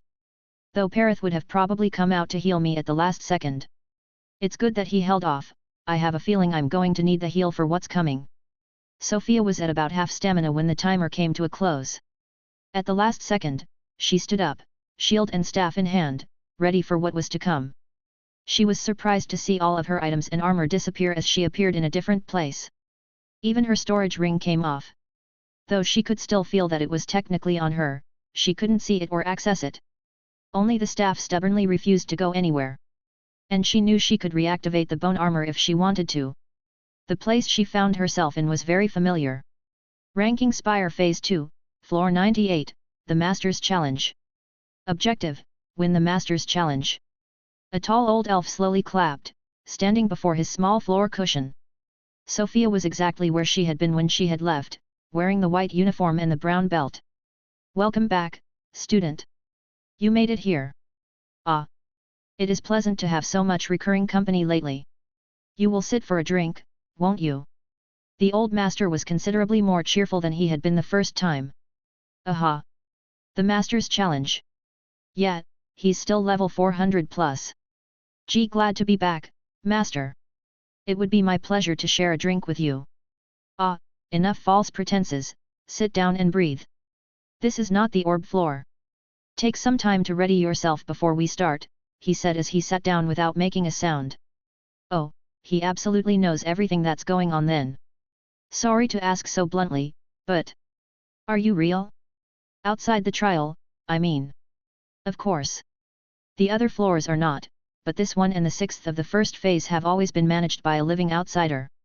It was not always this old man. The story goes that the administrator themselves used to occupy the seat, he said as he tapped his cushion. What about the students of the paintings? And does that mean you're trapped here? If you do not mind me asking. The old elf first passed a cup filled with piping hot liquid to Sofia, then he answered, looking at the paintings too, all real, though quite old they are. I own a similar place outside the tower. It must be in a terrible state by now. And trapped is inaccurate. I am here by my own will. And there would need to be a replacement for me to leave. I see, I apologize for all the questions. It's just a bit unbelievable. Bah, you worry too much about pointless details, Saintess, the master winked, which looked entirely out of character. Now, let me explain the challenge. Following the master's words, the small training room became an outdoor square stone platform, surrounded by rows of empty seats, some kind of rustic arena. The challenge will be to make me lose health. Even 1 point counts. That is all you have to do. During this, I will dodge, and for every attack that fails to damage me, I will hit once. My blows will always take away 1% of your health, and you will not be able to heal by any means. Even your runes will not save you. If you stand around for too long doing nothing, I will hit you as well. End of explanation. Stand up when you are ready, student. After he explained this, a health counter appeared above his head. 2209 900/2209 900. Sofia almost choked on her tea. These certainly are numbers. Are there things I am not allowed to do? Can the skeletons participate? The master's neutral expression did not falter at Sofia's reaction. He only answered in a slightly playful tone, I have stated all the rules, student. Great. A last question before we start. Do you really think I am not ready? Can I not beat the 100th floor? The master raised an eyebrow. So greedy, student. You still have 2 floors before that. Do you underestimate me? I still believe you have no chance, but I am merely a decrepit old elf. It is up to you to prove me wrong. Only 5-6 students have ever triumphed over me. We'll see. But he's right. First, I should focus on this floor. How do I harm such a monster? If he hasn't lied, I have 99 tries to touch him. Well, touching isn't enough, I need to make him lose health. Parith and the book can help, but I think it's safe to say that he will hit me whenever they fail to touch as well, so I need to be careful. If the 25 paladins all attack and miss, will that be counted as 1 or 25 tries? I need to experiment. What else? He said he would dodge. Does that mean he will only avoid and never try to block? That could play in my favor too. Alright, I have a few ideas already. As Sofia's last missing point of stamina returned, she stood up. Chapter 189, The Impossible Task. Student, salute, the master ordered, demonstrating with a short, polite bow, and Sofia followed suit. The challenge officially started. The master stood about 3 meters away from Sofia, straight like a rod, arms behind his back, waiting. Since the only item Sofia still had was her scepter, she would use it. I imagine a warrior getting there and having their weapon taken away for this challenge must be quite a heartbreak. Silently, she activated the bone armor and started to channel an angel's bolt. I need to use it before I lose any health. Since I cannot heal, using a full power bolt would be disastrous. After a few seconds, Sofia waved her staff as if she were going to launch the attack. This was entirely useless as she could release it whenever, but why would the master know that? This was when Parith appeared right behind the master, already stabbing with his trident, which was the limit of the bone armor storage's range. Sofia let out the bolt simultaneously, aiming not at where the master was but over his head at Parith's sternum. Due to the height differential, Parith had to stab low, which meant that jumping was the optimal way to dodge. The master sidestepped Parith's surprise backstab with ease and hopped forward to get out of the bolt's explosion radius. He landed right in front of Sofia, who chained the waving of her staff into a downward strike that only hit thin air. It was like Sofia was the one to get hit by the trident as the master poked her thrice in the back, his finger leaving round holes in the armor, relatively painlessly subtracting exactly 1% of her health each time. Parith, bolt, staff. 3 attacks, 3%. Got it, attacking with a swarm of skeletons is likely a direct pass to the actual graveyard. I shouldn't be surprised he managed to feel Parith behind his back, but he's so fast. How am I even supposed to hit him exactly? I think I understand now why only 8 people made it through. All things considered, it is, in fact, a lot. Parith teleported to Sofia as the master spoke, but his spear strike missed. The master jumped this time, landing on the tip of the spear and poking Sofia, who was still nearby on the same occasion. He did not even interrupt his sentence, so be not discouraged, student. You still have up to 96 attempts. Can I know what the fewest number of attempts was for someone to win? Comparing yourself to others will only lead to pointless thoughts. Now focus, and try again. Well, the issue is, I don't have so many things I can try. Or rather, I do, but not many have even the faintest hope of succeeding. His reaction and movement speed are too much. I don't know if I could even slow him down, let alone land a good hit. Some kind of full-powered suicide bolt explosion could work, but there's no point in winning if I'm dead. Parith's weapon disappeared. The master, having lost his footing, was now in free fall. The weapon of light switched reappeared in another form, a scythe of which the blade appeared already next to the master's neck. Parith pulled back his weapon. The old elf master, even with no support, managed to contract his body enough that he threw his head back to avoid the blade. The scythe flew a centimeter above his face, almost touching the tip of his nose. At the same time, a serrated spike extended from the back of Sofia's armor, stabbing toward the master's torso. This didn't touch either, Sofia couldn't even tell how, but the elf actually stepped on the spike somehow while he was still falling and used it to push himself away, performing a sort of horizontal jump. 10,000 mana left Sofia, and almost 2 tons of blood appeared above the master, right in his trajectory. Liquid or not, 2 tons were 2 tons, it was bound to hurt. Sofia could hardly believe Parith's eyes when she saw the master's body curl around and then spin. He drilled through the deadly cascade of crushing blood before landing unhurt on the other side. The scene didn't even look real. She doubted she could replicate these moves even if she tried 100 times in her demon form. Of course, with the master back on his feet, he disappeared and reappeared next to Sofia, poking her through the armor a few times. She used that opportunity to try another spike attack with Bone Dominus. Since he was touching the armor, it shouldn't be too hard to have the armor touch him back. But not only did that attack fail to touch him, but it also prompted him to poke Sofia one more time in the shoulder. Down to 92%. Even the blood failed, and that was 10,000 mana gone like that. I must say, this isn't easy by any means, but it does feel very at odds compared to the last 2 floors. Just the fact that there isn't a looming death threat, for example. The master took his distance before answering this time, standing barely outside of Bone Dominus' 10-meter range. You skip so many floors that you would not know, student, but there are many safe ones. The aim is to rank the participants, not to kill them. But the danger is much more present on the last few floors. Such is the way of things, the rewards are worth at least this much dedication. Even this challenge is not without risk. Should you fail 100 times, I will kill you. I would likely leave if it comes down to the wire like this. Unless I'm extremely confident that the last strike is the one, then I could see a path where I might take the gamble. You would not be the first, student. You would not be the first. You make it sound like it did not work out in the past. A recurring tragedy, the boldness of youth. All right. Surprise attacks do not work, his movements seem to be limited when he isn't touching the ground, so there is at least that. Chaining attacks until he has no way out is an idea, but considering how he dealt with the blood, that's not so simple. He knows all my skills from looking at my status during the first phase, which gives him an advantage too.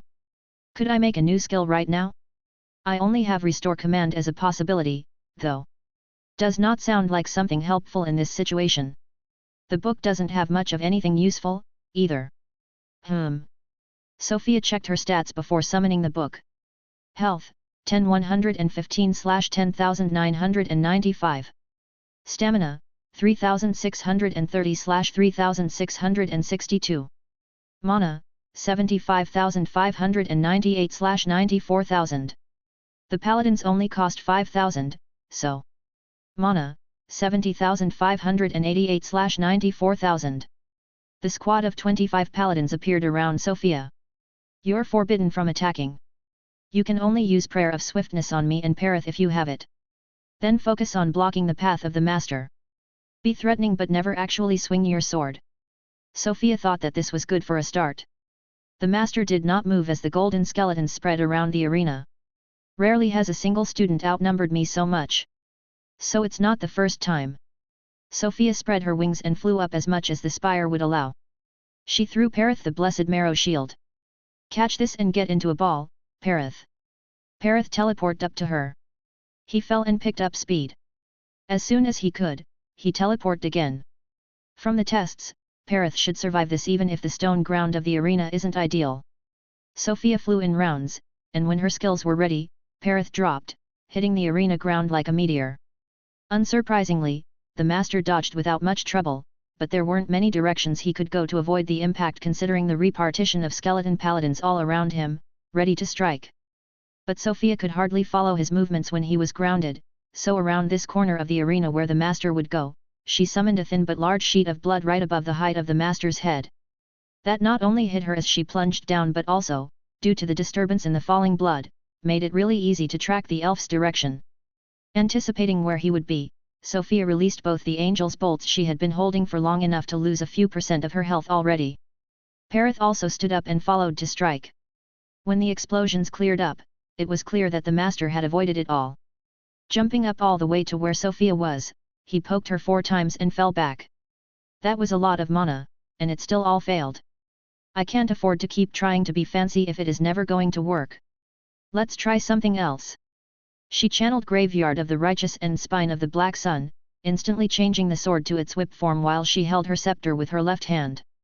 How much of a buffer do I keep? 50? 30? 10? Perhaps I won't need a buffer. Since the only real way she could touch the master was for him to mess up, she was going to go all out.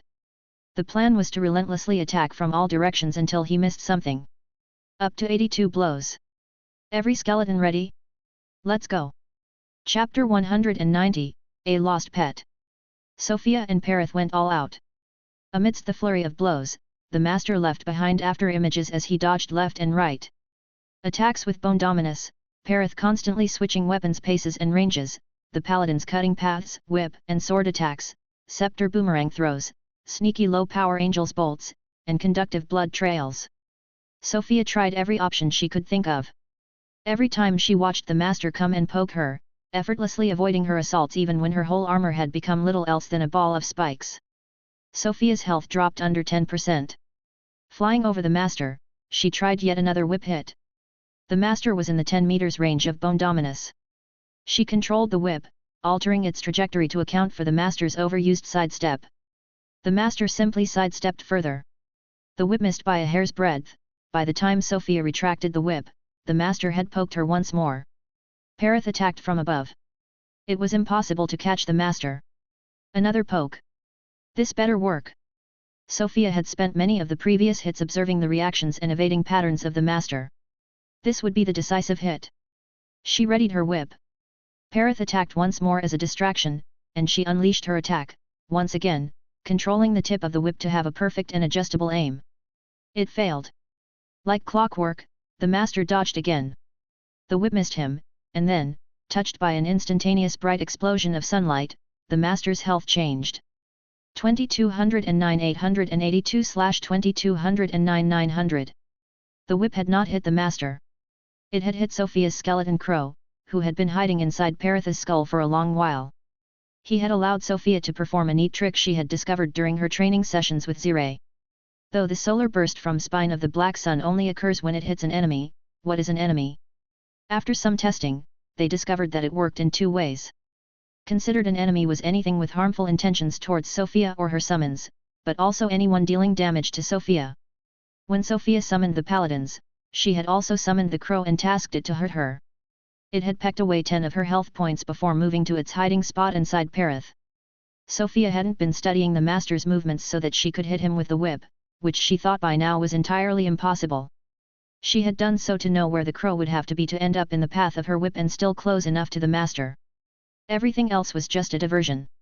At the last second, the crow had flown out and got struck by the tip of the whip.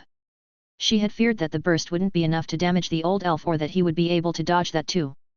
But her efforts had paid off, although the master had only been inside of the explosion radius for a fraction of a second. That had been enough to shave off a few health points. Sofia let herself fall to the ground. She still had some stamina to spare, but mentally she was thoroughly spent. Health, 429/10,995.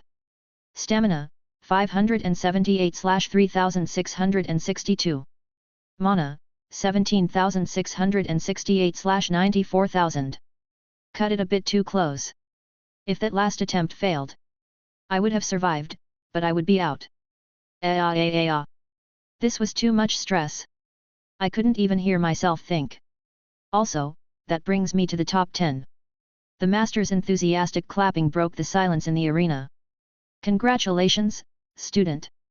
You are officially the 9th person to make it so far up the spire. Now that is quite the accomplishment. However, sadly, this means our meeting this time has reached its end. Take this reward and be on your way out. The master helped Sofia get up.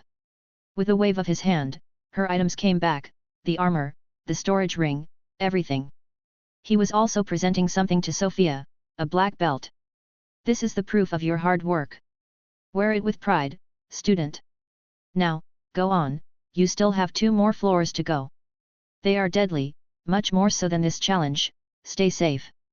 This old calm breeze will watch with peeled eyes. Sofia nodded and accepted the belt the master was handing her. She was sent to the waiting room as soon as she laid a finger on it. I didn't even have time to thank him properly. Ah, whatever, regeneration fast. 2 more to go. She was surprised that her fog skeletons hadn't been dispelled and were in the waiting room with her. She stored them in her ring to make some space.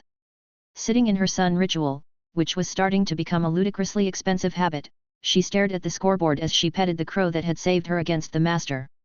Floor 99. Known people who have failed on this floor. Master Combreeze. Current rank, 9. You are currently ranked at the bottom of this floor's list. Should you complete this floor, you will climb to rank 3. She also took a second to inspect the black belt she still held in her hands. Calm Breeze Dojo Black Belt, a black belt given only to those acknowledged by Calm Breeze as exceptional students. With no magical properties except for the soulbind, this piece of clothing is proof of great status, should you know when and where to wear it.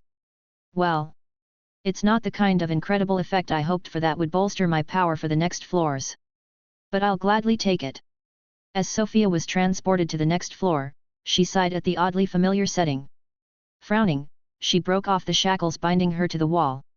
Not again. Ranking Spire Phase 2, Floor 99, Maze of Czar.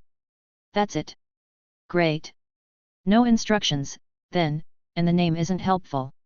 So far, it looks like a darker and dustier version of the first phase's maze. Doubt it will be anything like it, though. Of course no space for Perith. I might actually have to change his body this time. Let's do it now, actually. Can't take any unnecessary risk now. Only 2 people ever successfully made it through here, and it seems the master wasn't one of them. Not leaving the cell she had appeared in, Sofia had Perith appear in the corridor next to her. He was on all fours and completely stuck in between the floor and the ceiling. On the floor of her cell, she prepared one of the regular stone ogre skeletons.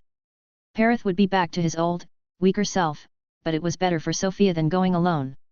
She could always get him back to his alpha ogre shell in the next waiting room, assuming she reached that far. With Perith's new form ready, she collected the alpha bones and set out to try out a few things. First of all, there was still the dark speckled stone preventing her from digging behind the one layer of cracked, mossy and dirty stone bricks. Secondly, the graveyard skeletons were blocked by whatever was beyond the speckled stone, so there would be far less wall traversing this time. The starting cell looks the same. If more decrepit, it's like the old and forgotten version of the last one.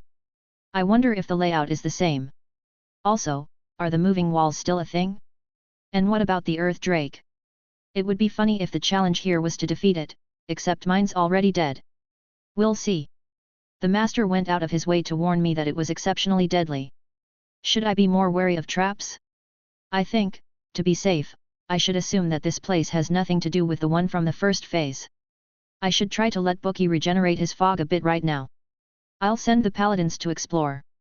Sofia started advancing through the long straight corridors of the maze. The formation was interesting.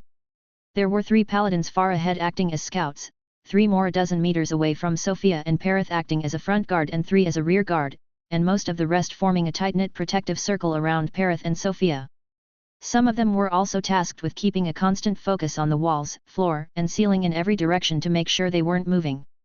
Lastly, a single one was on trap-checking duty. Sofia didn't have much hope in the paladin skeleton's ability to detect traps, but it was better than nothing. She was also constantly scanning the surroundings with her mana senses. After advancing a few hundred meters and making a few turns, Sofia was convinced that this wasn't the same layout as the first maze. The paths were different, but this maze also looked more real, lifelike. It was unlike the previous maze, which was clean and tidy, extremely artificial looking. Here, there were things strewn around, moldy crates, barrels, and broken chairs. Some strange wobbly grass and mushrooms grew in the loose crevices of the flooring stone bricks.